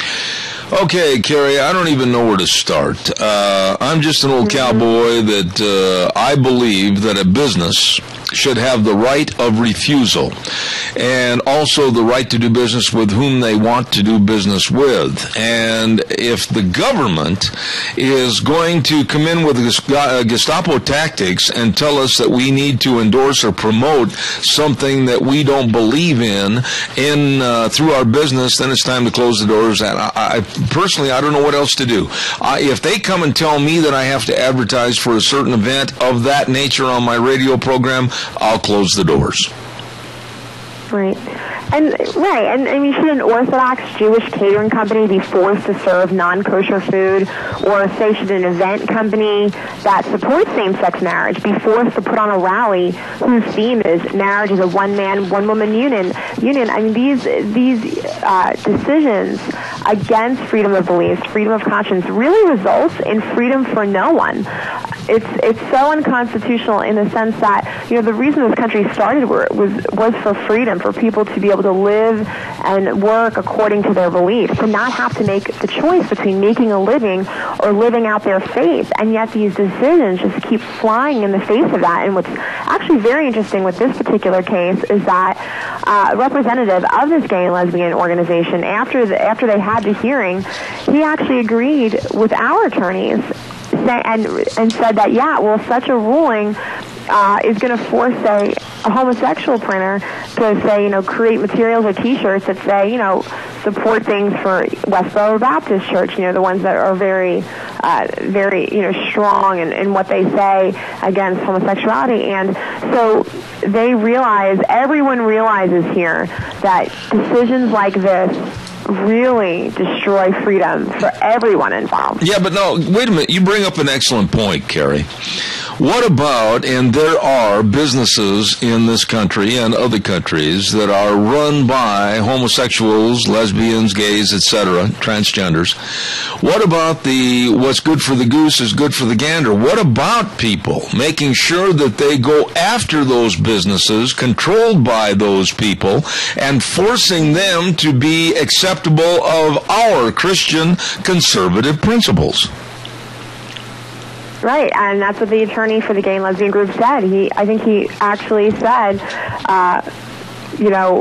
like say Westboro Baptist, look, we're a church. We're promoting our church values by having our name on a T-shirt. He said, I don't see how you can refuse that based on these decisions. And so I think that's what's most concerning to me is that, people who are fighting business owners on their beliefs and wanting to make the government force them to be their messenger, they're not realizing that what this is doing is really undermining freedom for everyone involved.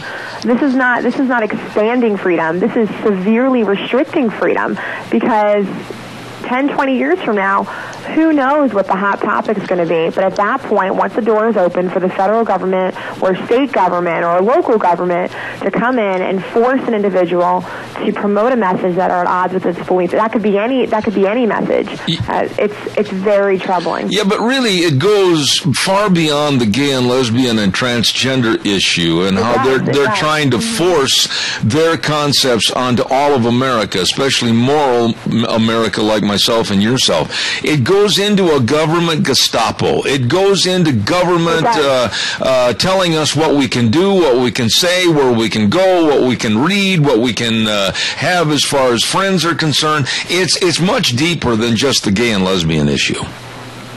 Much deeper, much bigger. Like I said, the gay and lesbian issue, the homosexual issue is what is big right now. But 10, 15, 20 years from now, it's hard to say what that will be. Yeah. But at that point, it'll be too late because we will have opened the door. We will set the precedent for the government to come in and force any one of us to promote a message that are at odds with our beliefs. And it's a sad day for freedom with these decisions, just because of what it is foreshadowing and the things to come. We've seen already cases, and I'm hurrying along here because I'm getting short on time, but we've already seen cases about a bakery that didn't want to bake a cake for a gay wedding. It was against their beliefs, and it would have been against mine too. I would never do that for something I don't believe in. We've seen other cases about, what was it? I'm trying to think. You talked about, besides the wedding cake, it was the photographer, etc. I mean, everybody had better stop and look at their whole card because this could happen to any business with a person that has Christian convictions. Absolutely. And, I mean, no American, Christian, Jewish, Muslim, or even someone who's not religious should be forced by the government to promote a message that are at odds with, what they believe and who they are and what their core is. No American should be. That's not why this country was founded, for the precise opposite reason, so that people could be free to live and work according to their beliefs. Now, I understand real quick, and I've only got about 5 minutes left in this segment, but I understand there's another business that's being forced to cover abortions through their health care program. Tell us about this. Sure, and this is not even a business. These are churches. Oh, my. And these are churches being forced to pay for abortions, abortion on demand, elective abortions in California. And the California Department of Managed Health Care has just recently really made an arbitrary decision to force all employers, including churches, to pay for elective abortions in their health insurance plans. And despite the fact that this coercion violates federal law, they are just going full throttle with that and violating the law that protects employers from being forced into having abortion in their health insurance plans. And they're extending this to churches, everyone. in California. It's unbelievable. I don't know how you... the church to be a party to this. I don't know how you and the Alliance Defending Freedom, and whether it's Casey Maddox or whatever the attorney is, I don't know how you keep up on all this. This must be a never-ending, head-spinning deal every day trying to keep ahead of this. It's really. I was just talking to Casey earlier this morning, and I was saying to him, and there's such an obsession, especially with certain groups like the ACLU, to push and force Americans to participate in abortion, whether they want to or not, to really actually make the government force Americans to participate in abortion, whether it's in their insurance plan, whether it's through their taxpayers, whether it's through a backdoor way. There's such a disturbing push to, many times secretly, although in this instance it's blatant, to force the government, or to get the government to force Americans to be a part of this procedure. And it's so upsetting. It really is. There's such a devaluing of life in this country, and this is a really blatant example. I mean, to force churches to cover abortions in their health insurance plans is just so concerning. So we have filed a lawsuit, and so Casey and Alliance Defending Freedom is really pursuing this. Do you suppose, Carrie, that when you look at these stories every week, like the gay, lesbian, and the transgenders forcing their issue on Christian people and Christian businesses, and then churches forced to cover abortion, forcing, that sooner or later this concentrated effort from the left, they're just hoping that the Christians say, I can't fight anymore. I'm out of money. I'm out of resources. I'm tired. I give up. Is that what they're trying to strive for? It's very possible. It really is. And so we have attempts that are both, blatant. We have attempts that are kind of secretive. There's just this all-out, attack on religious liberty, on life, on marriage, and it's relentless. It is a relentless attack. However, here at Alliance Defending Freedom and our allies, there are other wonderful organizations that continue to advocate for people to freely live out their faith, in the areas of life, marriage, and religious liberty, and so there is hope. Well, there is hope, and thank the good Lord for the Alliance Defending Freedom and Carrie Kupek. Carrie, how does everybody that want to follow these stories give us the ways to follow ADF? They can go to alliancedefendingfreedom.org or adfmedia.org. God bless you, and I mean that. And thank you for coming on the program every week. You are a very straightforward young lady, and I appreciate that as far as the information is presented. Thank you so much, and we'll do all we can to help support you. On behalf of this program, to Alliance Defending Freedom. Carrie, God bless. See you next Monday. Thanks, Ed. See you next Monday. Thank you. Wow. I mean, it's to the point now in this country where, like this printing company, they don't want to promote a message that they don't believe in or they think is vile, filthy, and against their Christian principles, but the government is stepping in and saying, yes, you will. No. Whatever happened to the right of refusal and the right to conduct your business the way you believe? Unbelievable. Time for the weather. And the weather this hour is brought to you by our friends at Lennox Home Comfort Systems. Gas furnaces, air conditioners, heat pumps, all through our dear friends at Ramsey Heating and Electric at 2600 Overland Avenue in Burley. The number to call, 678-0459. Right now, here is Michael Rogers' weather. Michael Rogers in Some of the Ranch. Not a bad day. Sunny. Yeah, it's sunny and clear for tonight. There's a slight chance of rain possibly on Wednesday, but Wednesday is not here. So we're just going to deal with today. 68 for the high. 53 for the overnight low to warm up tomorrow to about 78. You're going to be going back and forth with the temperatures this week. But other than that, a lot of sun, very little clouds. Enjoy the weather. It's the only weather you got. All right, Michael. Thank you very much. Brought to you by Lennox Home Comfort Systems. And all of us available through our friends at Ramsey Heating and Electric at 2600 Overland Avenue in Burley, where they provide warm winters and cool summers.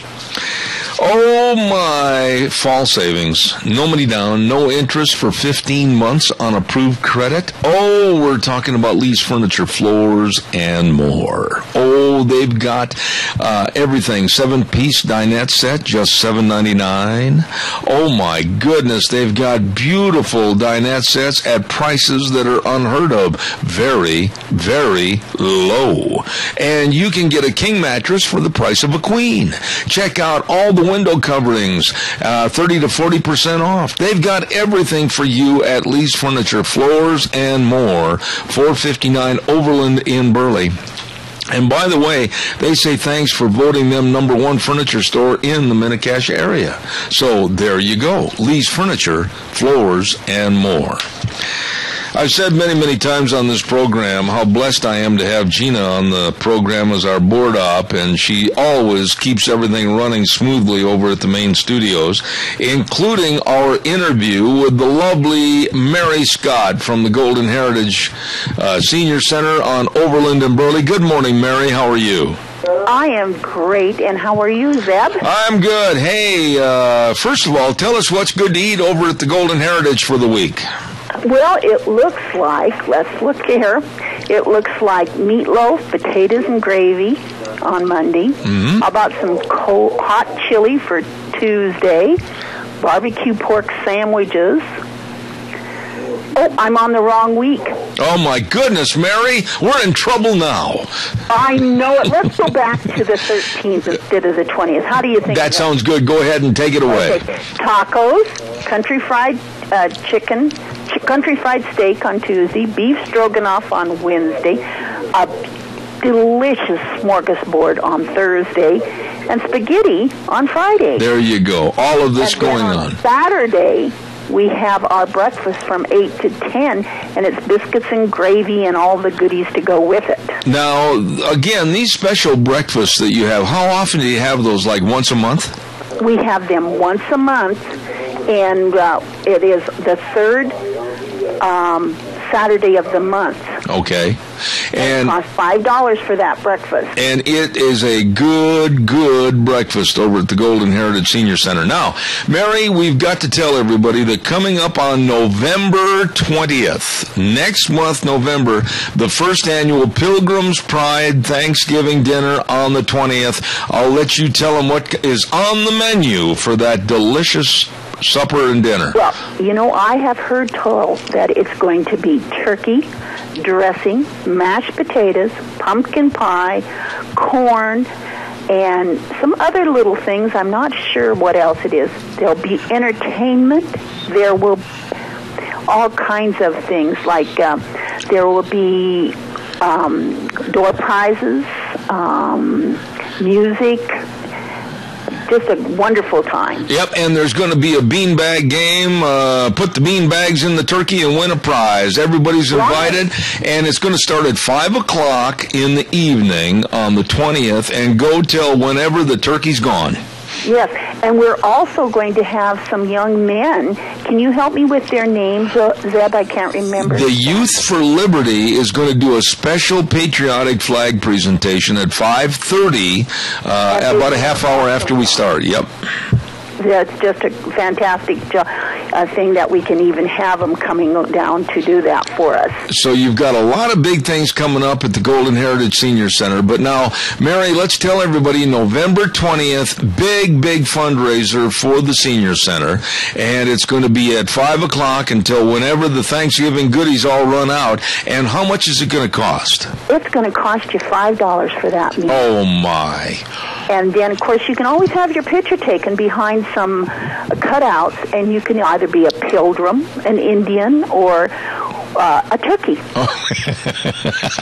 And you can choose which one you want to be. There you go. All right. Right. Well, now, Mary, we're going to be telling a lot more about this, and if they have questions, what number can they call?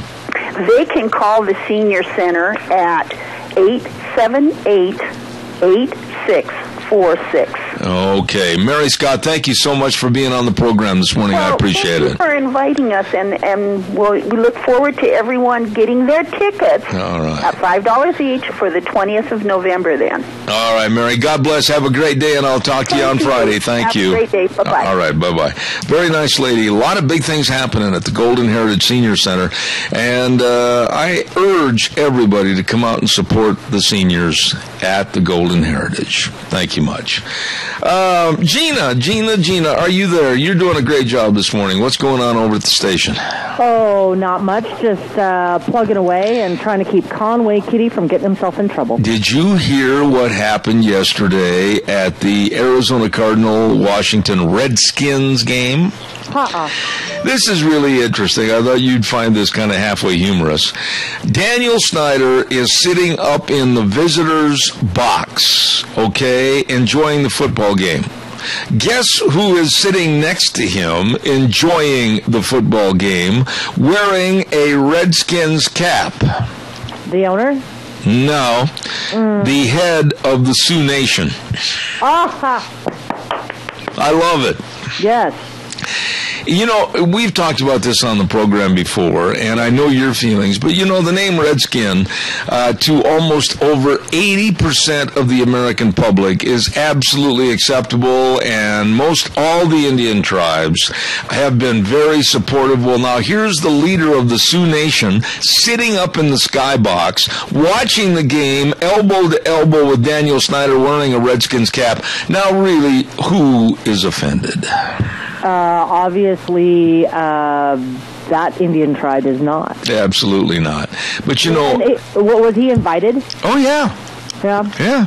He was invited as a guest to sit there and the main representative of the Sioux Indian tribe, which just shows the ambiguity of how troublemakers are trying to get into various situations and make money or close something down.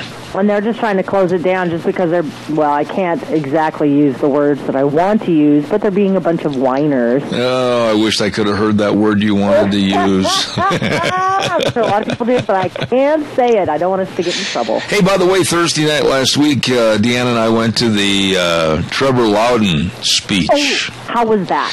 He really surprised me. I didn't expect him to look like he looked, okay? Now, describe to me what he looks like, because I have a mental picture. Well, tell me your mental picture, and then I'll pair it up. My mental picture is middle-aged, gray hair, distinguished-looking, dressed in like maybe a long black London fog coat, dressed very nice. Boy, are you wrong. I kind of figured. But the interesting thing was I had him pictured almost basically the same. When I got there early because I wanted to talk to him a little bit. And I did not know I'd never met him face to face before. And you didn't know what you were looking for, so you were looking for the mental picture that I had just described. Yeah, kind of like, you betcha. And it was the opposite. He was probably at the very most about 5'5". He only came up to about my chin. Okay. He was gray-headed. It was cut very, very short. Okay. He had an open neck white shirt on and a pair of jeans that looked like they had been hauled and carried through the New Zealand outback, and a pair of tennis shoes. So he fit right in here in the Great State. He was really comfortable, and he made no bones about it that he was just going to give this speech basically, in a comfort situation, and I chided him a little bit, and I was kidding, and he said, nope, when I do these things, if I know it's going to be a kind of a real atmosphere, he says, I just kind of go with the flow. But very, very nice man.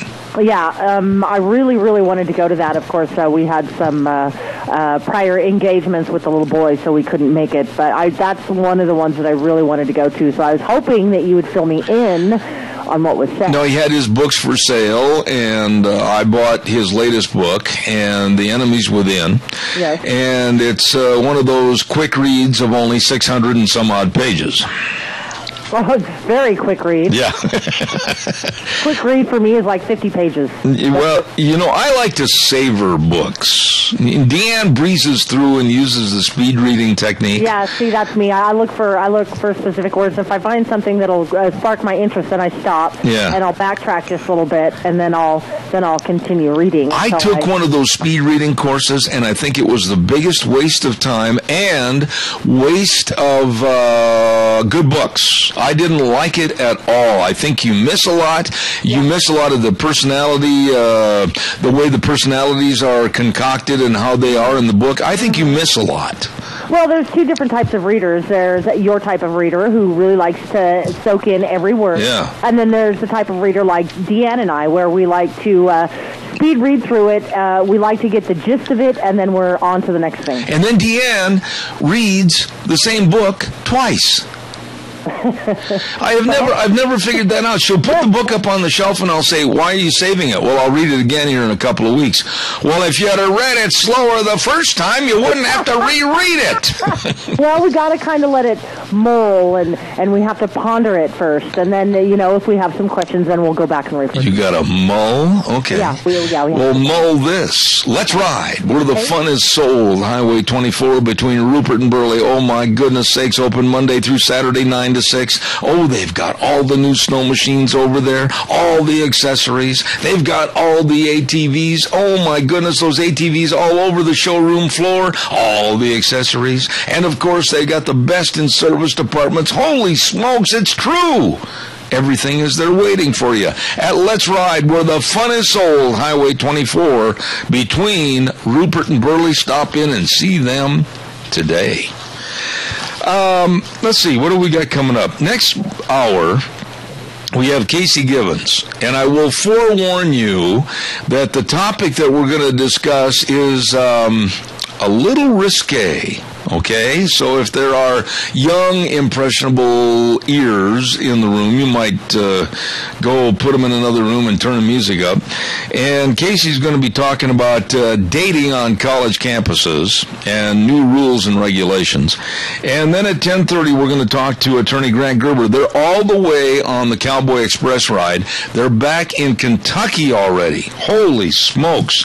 All this coming up next hour. Don't go away. I'll see you in 6.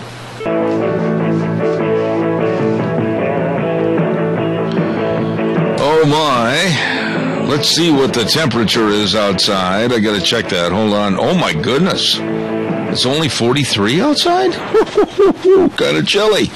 Anyway, good morning, Zeb at the Ranch. I'm Zeb Bell, brought to you by our Magic Valley Les Schwab Tire Centers. All 7 locations serving you, along with some of our great advertisers, including Lee's Furniture, Floors, and More at 459 Overland and Burley, and our friends at Western Waste Services, always at your disposal. Get on the route service today. Call Kelly and the crew at 734-6969. We're going to have our guest with us momentarily. Stand by. Casey Givens is here with us this morning, but before we do, I want to remind you about the Chadwick Sports Grill at 139 West Main in Burley. Today on the menu, I love this one. How about sweet and sour chicken on white rice with veggies and super salad? Oh, it's going to be good. Always is. Check out that special and all the menu items at the Chadwick Sports Grill, 139 West Main in Burley. It is good eating at the Chadwick. All righty, let's go to the phone line right now. And with us is Casey Given. Good morning, Casey. How you doing? Good morning. Doing well, Zeb. You know, I got to be really honest. When Casey and I talked earlier this morning, and he very graciously consented to coming on the program this morning to help me fill in a spot that had been vacated, and then he told me what we were going to talk about. I said, what? And I'm going to just kind of let you tell me all about California's affirmative consent bill.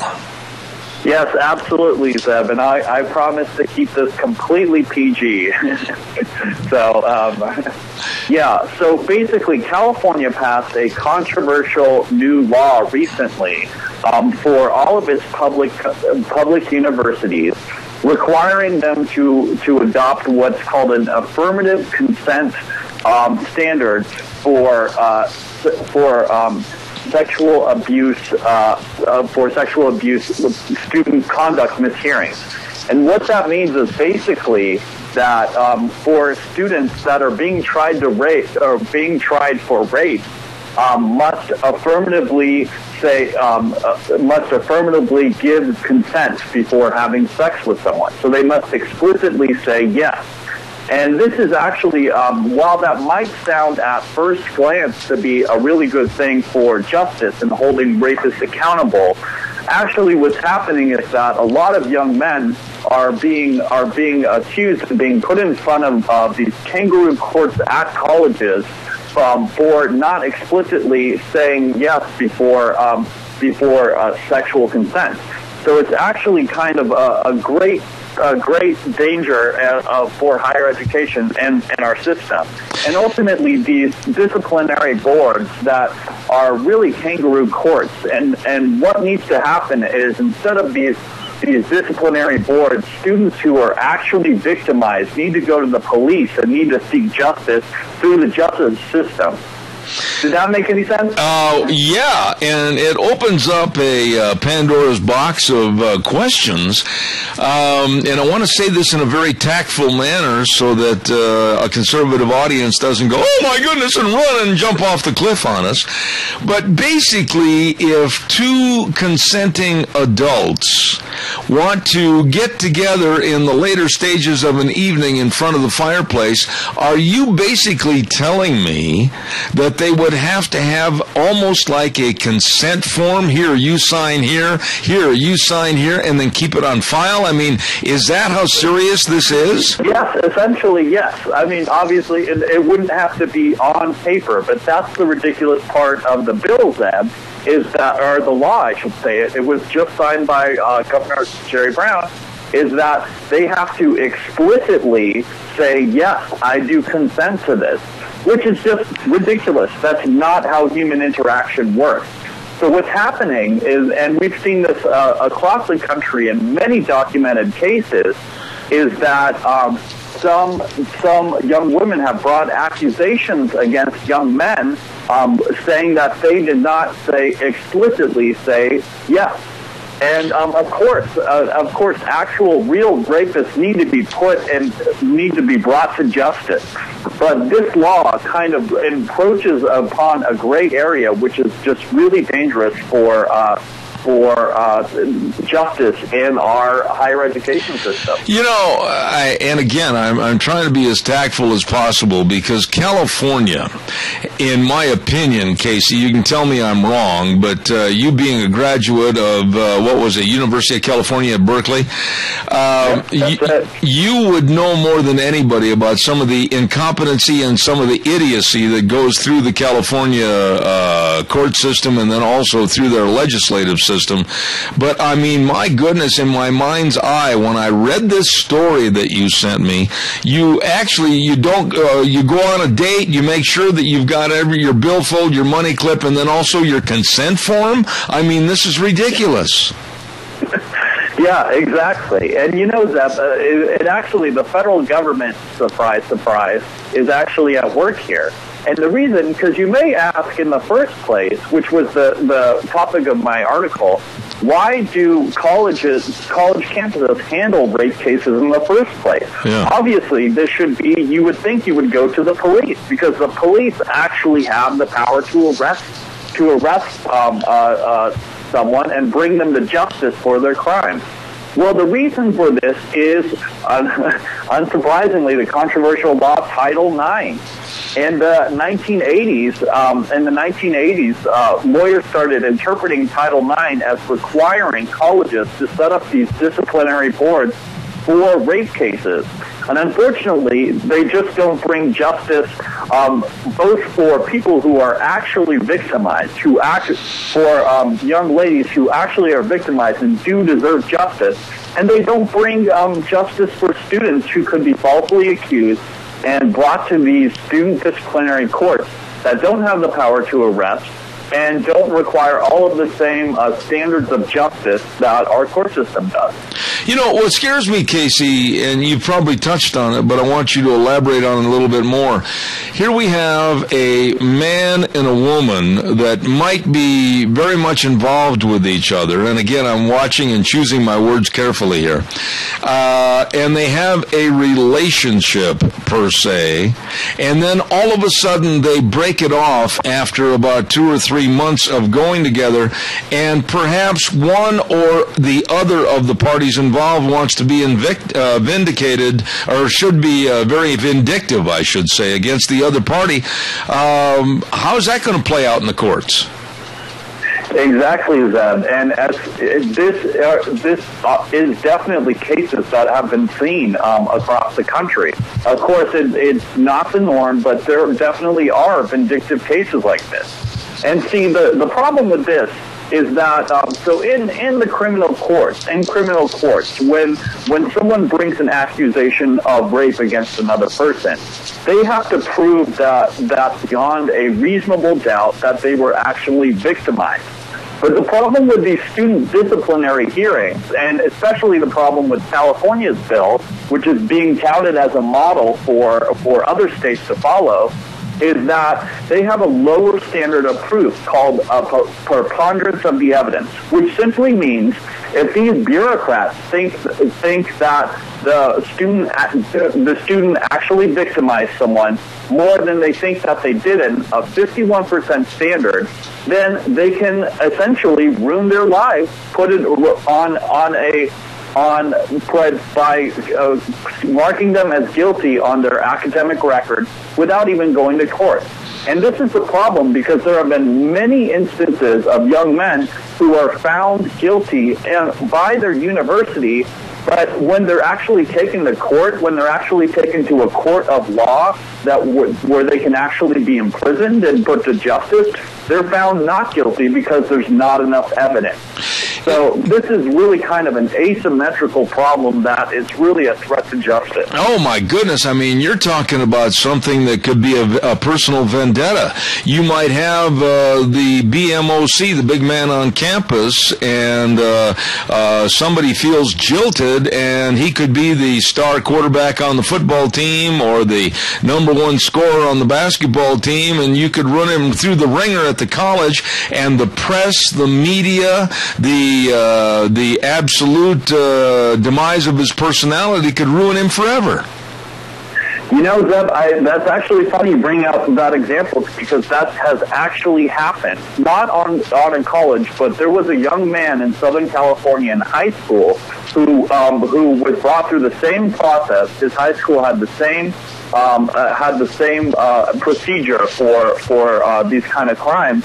And he was a star of the quarterback of the football team, had offers from USC and UCLA, and unfortunately his life or his professional career was unfortunately ruined because of this process, even though he was never arrested and never convicted because there wasn't enough evidence.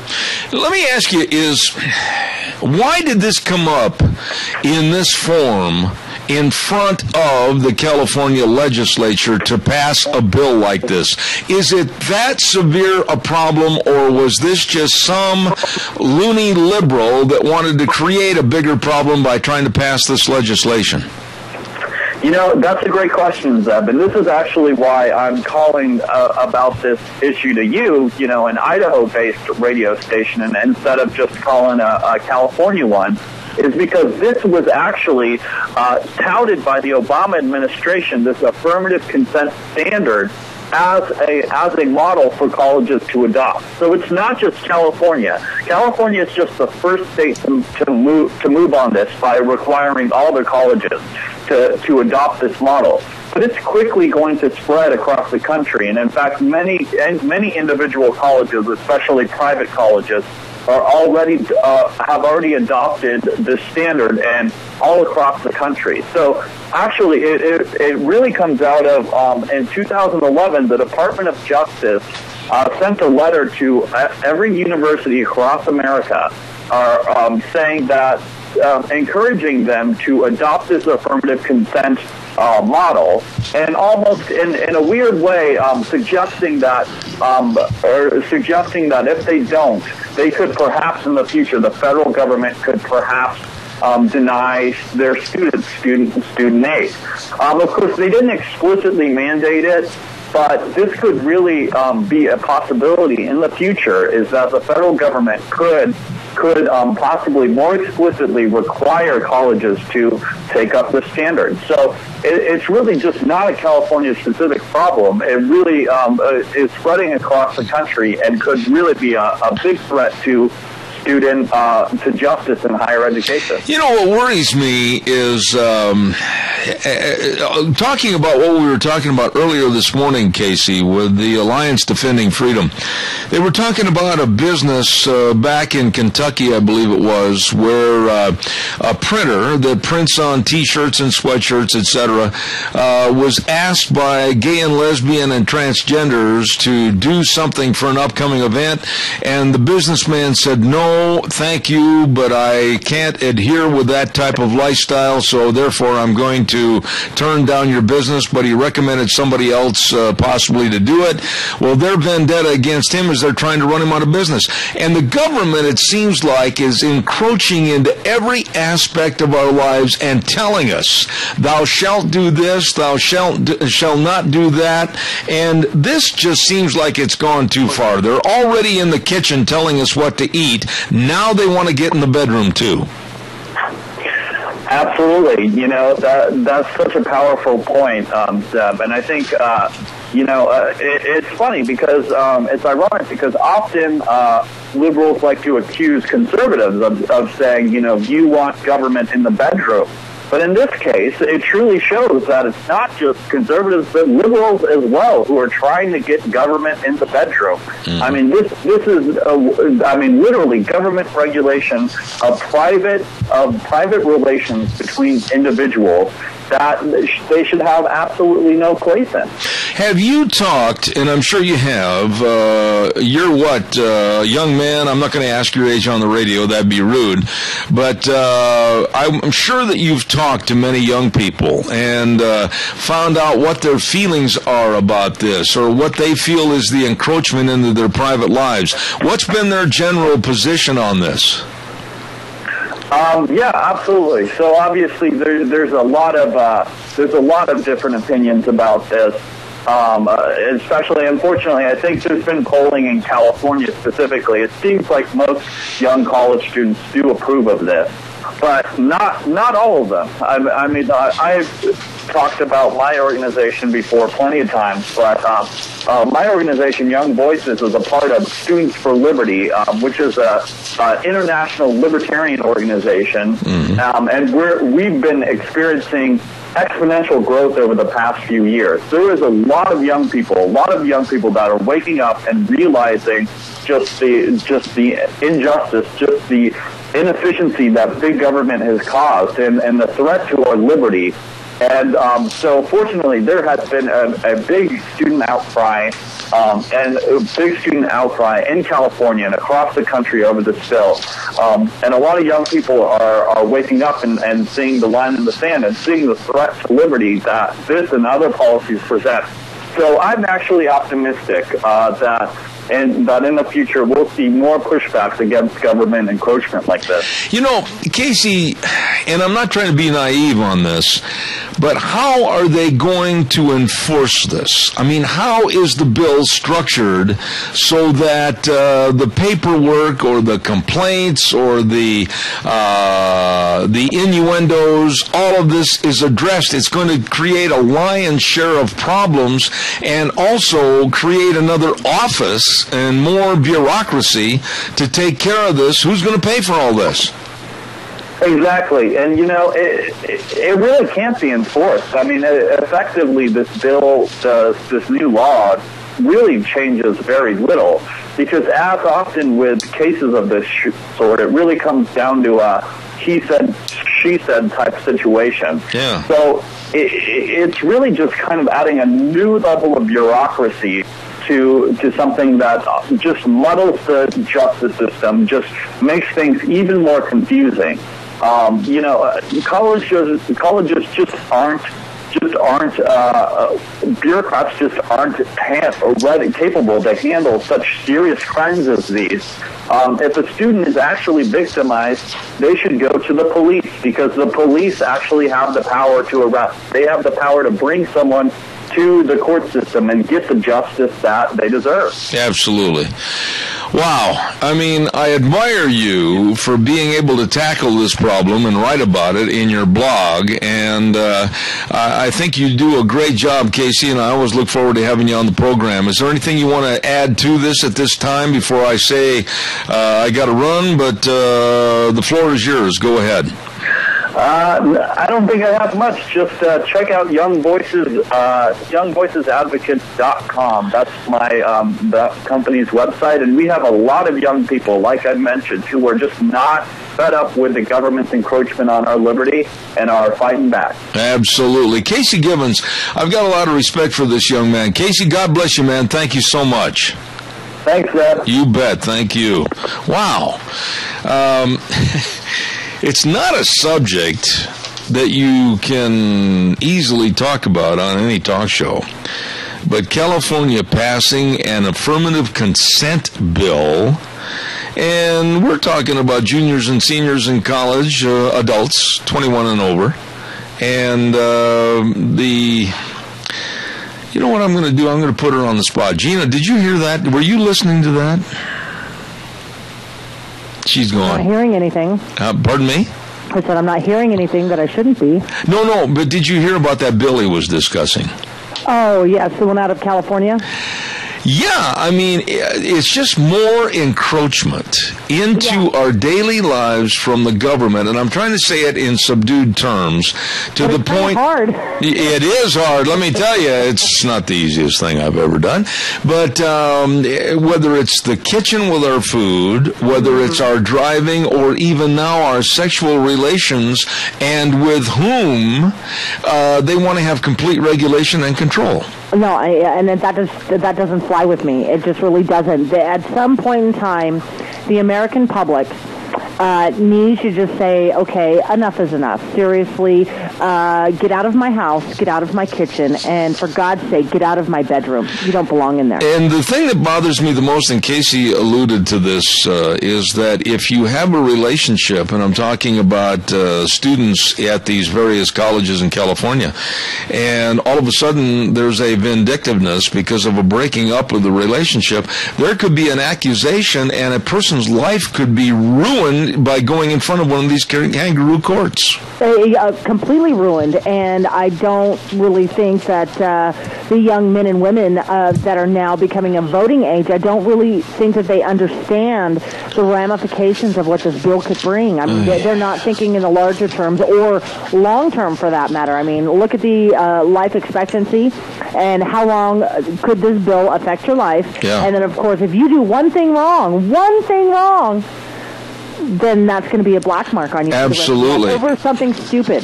You know, and it's not an easy subject to talk about, and I will say this, I'm glad it's over. Okay. But, you know, it's something that really the young kids really need to fully understand before they're just like, oh, yeah, let's go vote for this. This is going to be such a great thing. Yeah, before they think they're living in Woodstock, they better take full responsibility for their actions. Yeah, absolutely. Yeah. Absolutely. Okay. Thanks, Gina. You're welcome. Hey, don't forget, on Thursdays, we have a very, very special segment called School Days in Cassia County, and it's brought to you by some really nice people.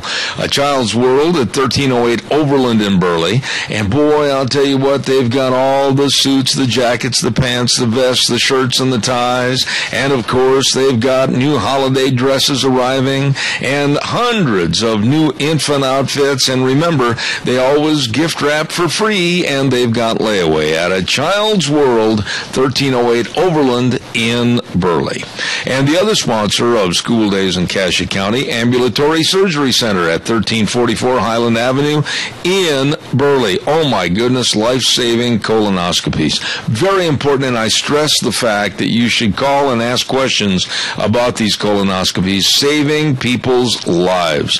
Performed by an outstanding surgeon at the Ambulatory Surgery Center on Highland in Burley. Along with carpal tunnel syndrome. If you've got that problem, they can help. At Ambulatory Surgery Center, you call them and get more information. 677-8888. 677-8888. Ambulatory Surgery Center and A Child's World, bringing you School Days in Cassia County. Also, I want to remind you again about our friends at Lennox. Don't forget home comfort systems, gas furnaces, air conditioners, and heat pumps, all brought to you through Lennox at our friends of Ramsey Heating and Electric, 2600 Overland Avenue in Burley. Don't you forget that Ramsey Heating and Electric, offering rebates on qualified Lennox home comfort systems. They sell warm winters and cool summers at Ramsey Heating and Electric. We're going to take a little break and send it back over to our main studios over at K-Bar, and then we'll come back in just a couple of minutes. Don't you go away. And now back to Zeb at the Ranch on AM 1230 KBAR. To reach Zeb, call 436-2244 or toll free 1-866-927-4587. And now, here is Zeb Bell. Representative and Speaker of the House Scott Bedke from District 27 urges you to vote in the midterm election on November 4th. Now, please put it on your calendar right now, this minute. No excuses. Get out and vote. Scott is concerned for Idaho and its growth and prosperity, and he also is concerned for the United States of America and urges you to go vote on November 4th. And don't forget, please vote yes for the constitutional amendment. Paid for by Representative Scott Bedke and Speaker of the House Scott Bedke of Oakley, District 27. Right now, let's go to the phone lines, and we're going to go all the way to Kentucky right now. And on the phone with us is Mr. Grant Gerber from Elko, Nevada. Grant, how are you? I'm good, and you'd love to be here. We're in the horse country of Kentucky. Oh, the bluegrass state with all the thoroughbreds and all the racing. And by the way, before we go any further, I'm very, very concerned about you. I understand you took a pretty good spill, and you haven't been feeling that well lately. How are you? Well, I'm getting better by the day. I was galloping across Kansas, and my horse stepped in a prairie dog hole, and I was smart enough to push off, but I wasn't smart enough to duck my head, and I landed right on it. Probably was lucky because I might have broke something if I had. But I've been a little bit off of it for the last few days, but I'm rapidly improving, and I'm glad to be here. All right. Now, Grant, God's blessings to you, and I hope everything goes well. You have really made some excellent time galloping all across the United States with the other riders. Now, today you're in Kentucky. What does it look like as far as estimated time of arrival, Pennsylvania Avenue at the White House? Well, we're not going to the White House. We're going to Congress. Ah, okay. We're going to the Capitol because our problem was with the administration, and so we're asking Congress to make changes. Okay. And so we're going to the Capitol on the 16th. Mm-hmm. We're going to hook up our team and of white mules pulling our chuck wagon, and then the riders in behind, and we're going right up to the Capitol.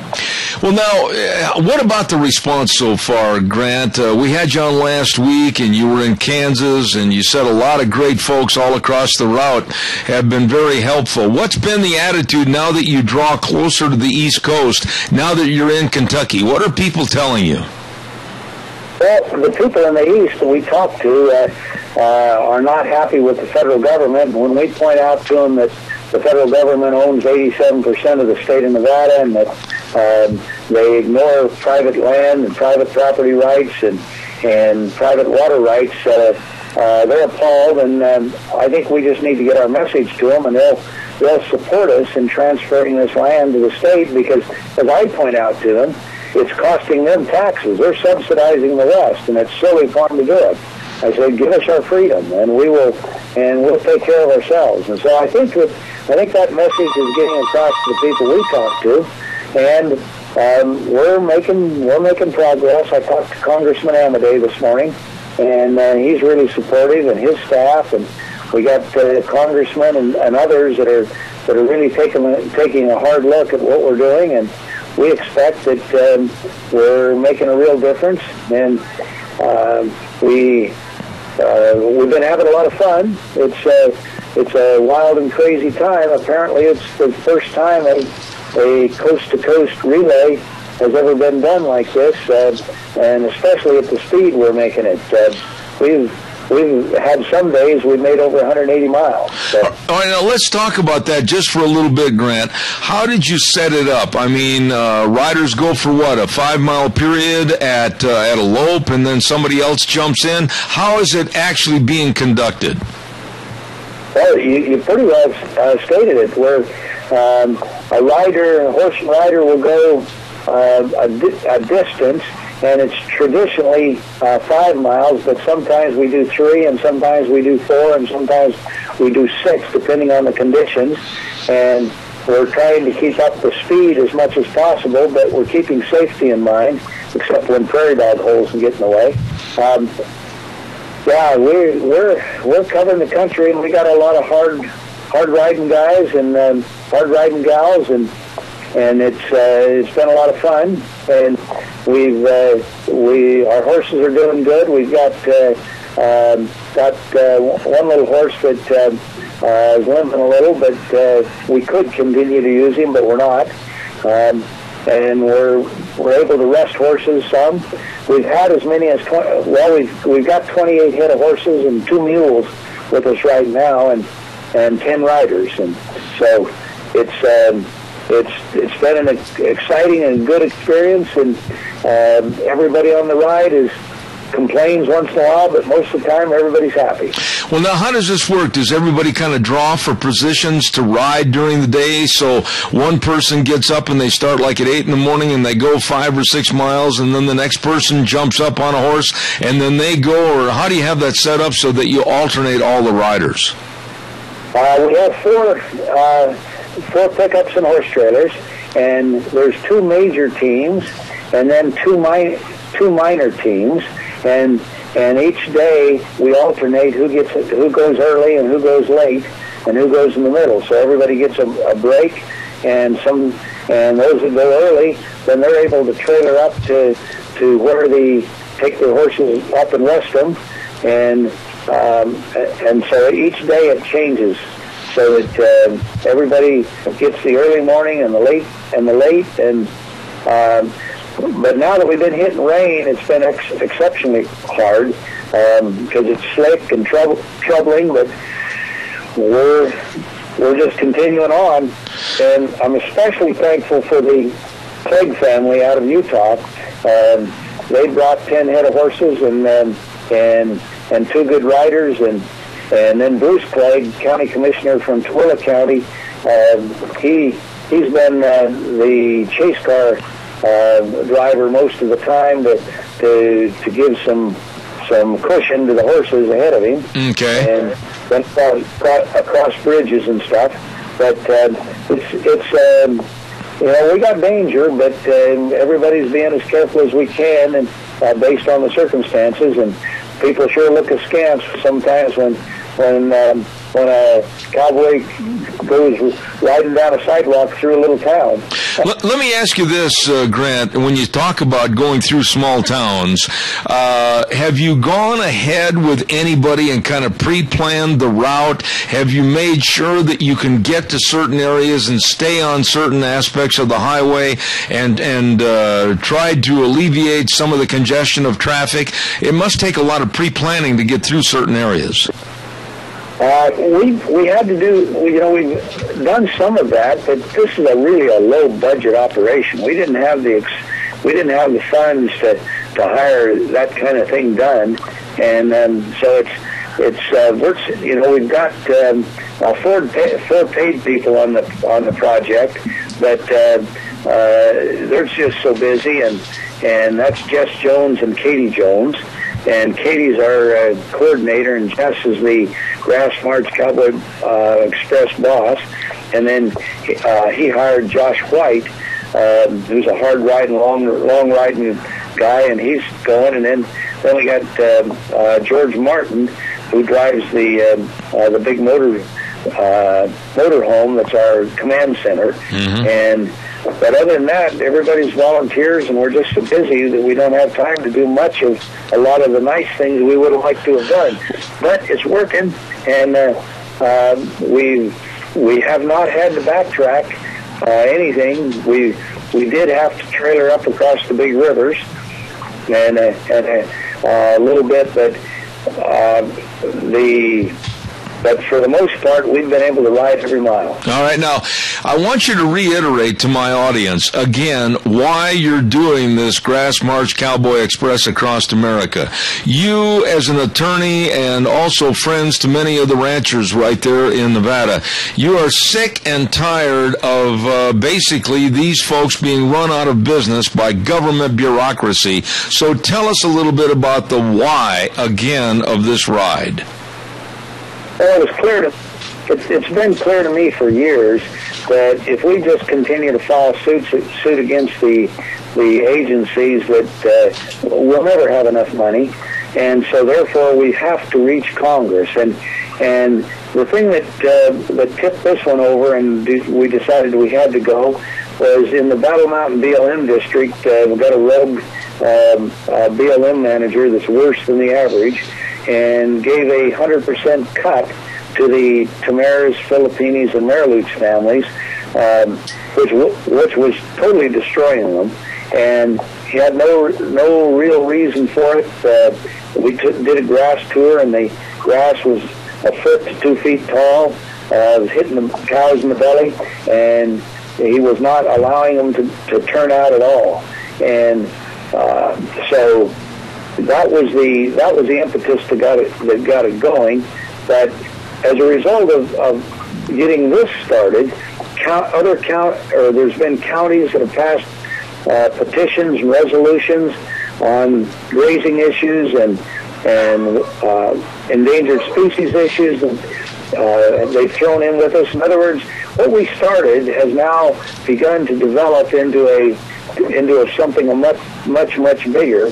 And so we're carrying, in addition to the petition to get rid of Douglas Furtado and change things in the Battle Mountain District, we're carrying petitions from Kansas to Nevada to Utah to Oregon. And we expect that the approach that we're taking with these petitions is not going to end when we get to Washington, but it's going to grow. It's similar to what happened with the Braintree instructions to Ebenezer Thayer that John Adams wrote, and that then finally developed into the Declaration of Independence. So our goal is to change things, and this Grass March Cowboy Express is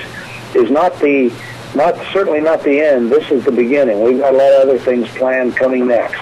Of all the people that you've had a chance to meet across the United States, is there any one particular story or any one particular personality that you remember the most about people that you've met? A county commissioner from Dodge City, Kansas came up and brought documents on the lesser prairie chicken, and we're carrying them with us, and he rode with us and delivered the petitions to us horseback, and that probably was one of the most interesting and the long-term connections that we'll make, because the U.S. Fish and Wildlife Service, BLM, and Forest Service are using the sage grouse to dramatically damage the 11 western states, but they're also using the lesser prairie chicken to hit another 5 or 6 states that join us. And so we're making common cause and on this issue, and I was talking to Congressman Amadei this morning, and we are not going to accept what's happening. We're not going to let them do to us what was done to the states with the spotted owl. We are going to change. We're going to cause the change, and we're going to use the First Amendment as the means to get there. Grant, let me ask you this. As you go across the country, and I mean, you started in California and all across the United States, has the media in general, the local newspapers, television stations, and radio stations, have they been gracious enough to try to do stories on you? Yes, when we've had the time to get to them in advance, you need to recognize this has been a volunteer, threadbare effort from the beginning. We started with no money, and I was willing to spend my children's inheritance on it if I had to. So we have not had a significant press coverage out in front of us helping, but we had a newspaper from Lexington, Kentucky here this morning interviewing us, and so sporadically we've gotten it as we've crossed. We've had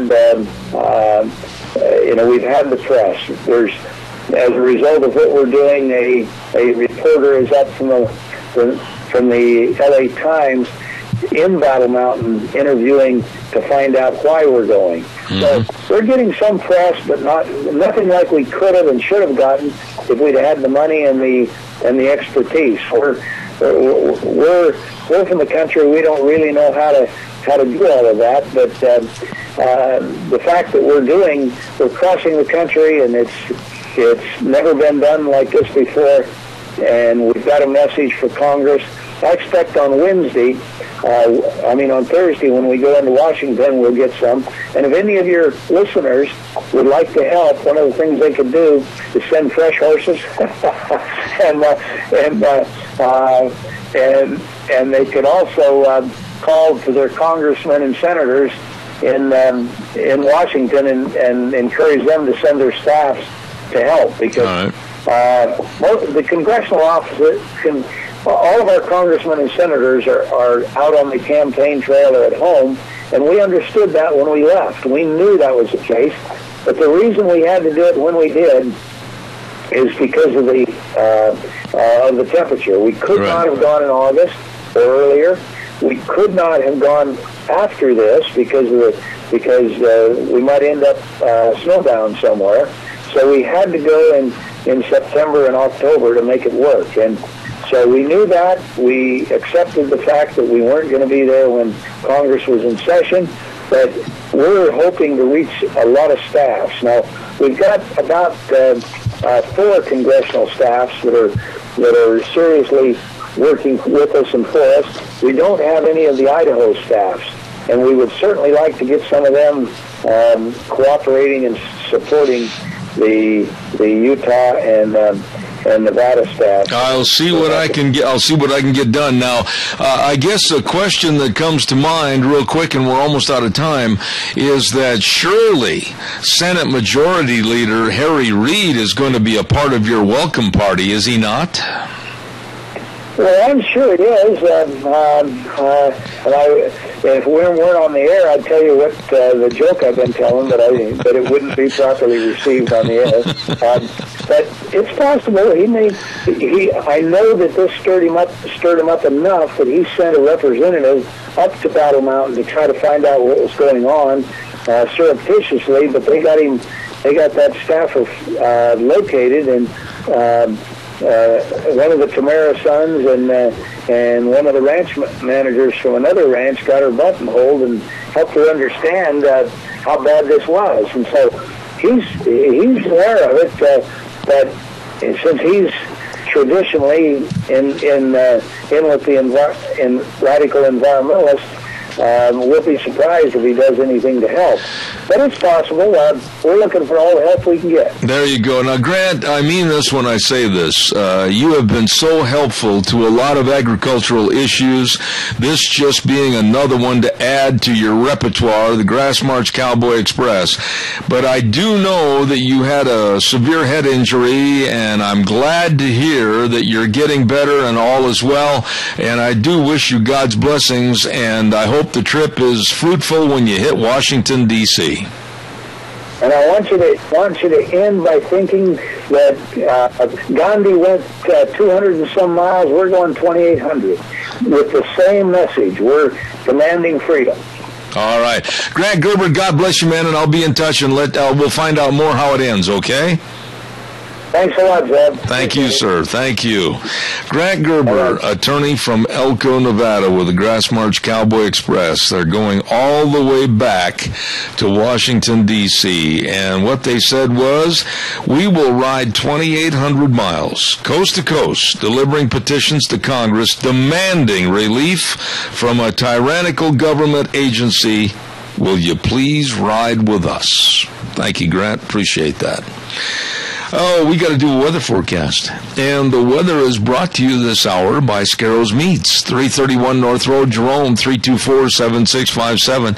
You will not find a better butcher shop for your prized wild game. Got a deer, got an elk? Well, make sure you get a hold of Scarrows Meats, 324-7657. They are excellent, locally owned custom meat processor for over 20 years. They sell taste, one bite at a time.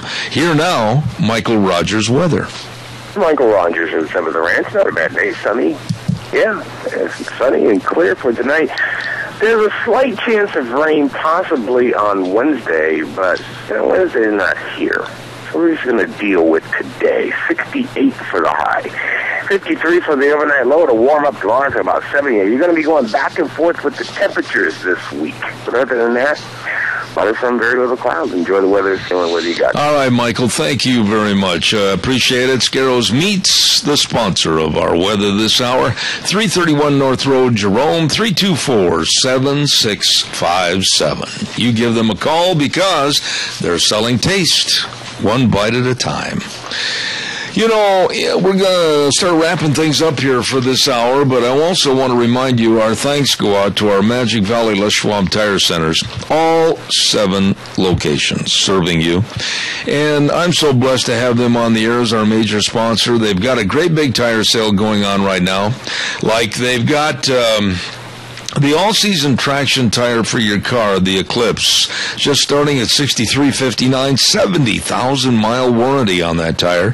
And then, of course, they've got the Open Country AT2 for your pickups and your SUVs, along with the Terramax HT. All the tires on sale with the best tire value promise in the industry. Free peace of mind tire protection and lifetime tire and mileage care. Many of the custom wheels are on sale, along with always the best brake service you could find anywhere. Boy, I mean professionally trained technicians that really know brakes, along with shocks and struts and front end alignments and all the batteries, everything right there for your driving safety at your Magic Valley Les Schwab Tire Centers with Lane and Rupert, Dave on Blue Lakes and Twin, Mike and Buell, Mike and Jerome, the Twist family over in Paul, John on Poline in Twin Falls, and Randy on Overland in Burley, your Magic Valley Les Schwab Tire Centers.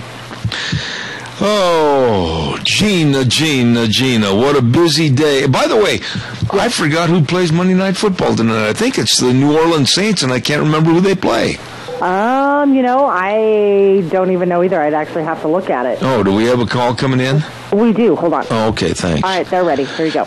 Good morning, caller. Pardon me for coughing in your ear. Hello, caller. Go. Hello, caller. Go ahead, please.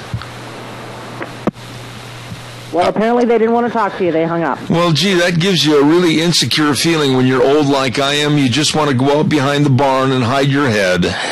Well, apparently maybe they were just too afraid to get on the air. Let's see here tonight, Monday Night Football. What week are we in here? This is week, 6, I think it is? Is it week 6? Or week 5, I can't remember. Let's see here. No, it should be week 6 or 7, yeah.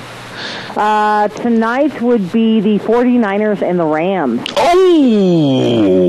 And if I had to pick between any of those two, let's see here. The 49ers are 3-2, and the Rams are 1-3. I'm going to go with the underdog, and I'm going to go with the Rams. You know, when the Rams were in California, and that was an in-state rivalry right there between the 49ers and the Rams, and I just absolutely hated to see that end. The Los Angeles Rams, you know, they had the great Merlin Olsen playing for them. Remember that? I do. Yeah, and many, many great, they used to have way back years and years ago before you and me, the great Crazy Legs Hirsch and all that, and then, of course, the 49ers, they had the great Joe Montana, and they had Steve Young and all that.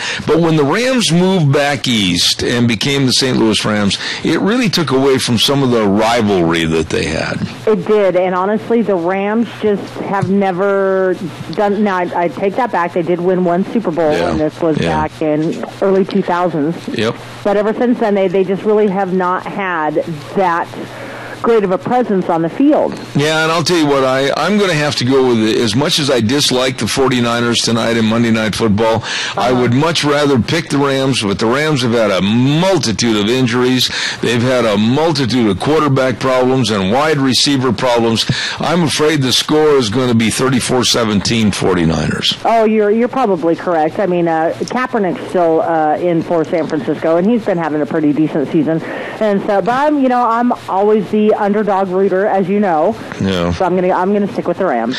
Well, we got some excellent high school games have been excellent, and I want to give a tribute to Raft River, Valley, and Oakley. They are deadlocked in their conference at one loss each, and it looks like they're going to go a long way toward deciding the state title. Those teams, Raft River, Valley, and Oakley, doggone good football teams. Yes, they are, and so we're going to see how well they do in the districts, and if they do well enough in the districts that they move on to the state playoffs, then we may pick up those games. I'll just tell you, one of those teams will be the state champion. Yeah. That's where it's going to be. I'm thinking, well, it's either Declo or Oakley. I think it's going to boil down. No, I'm not gonna overlook Valley. I watched them play against Oakley when they beat Oakley over at Valley, and they've got a great receiving core. They've got an excellent quarterback, possibly one of the best quarterbacks I've seen in football, in high school football for a long time. So there again, Raft River, Valley, and Oakley, all three schools can be absolutely proud of what they've got on the field. Excellent teams. Amen, and we will be watching them very all right. closely. Hey, I got to run. Tomorrow morning at 8:06, we'll be back again. Zeb at the Ranch right here on KBAR 1230, and then streaming live on the net, zebbell.com. And we'll start at 8:06. The way things were, the way things ought to be. God bless. We'll see you tomorrow morning.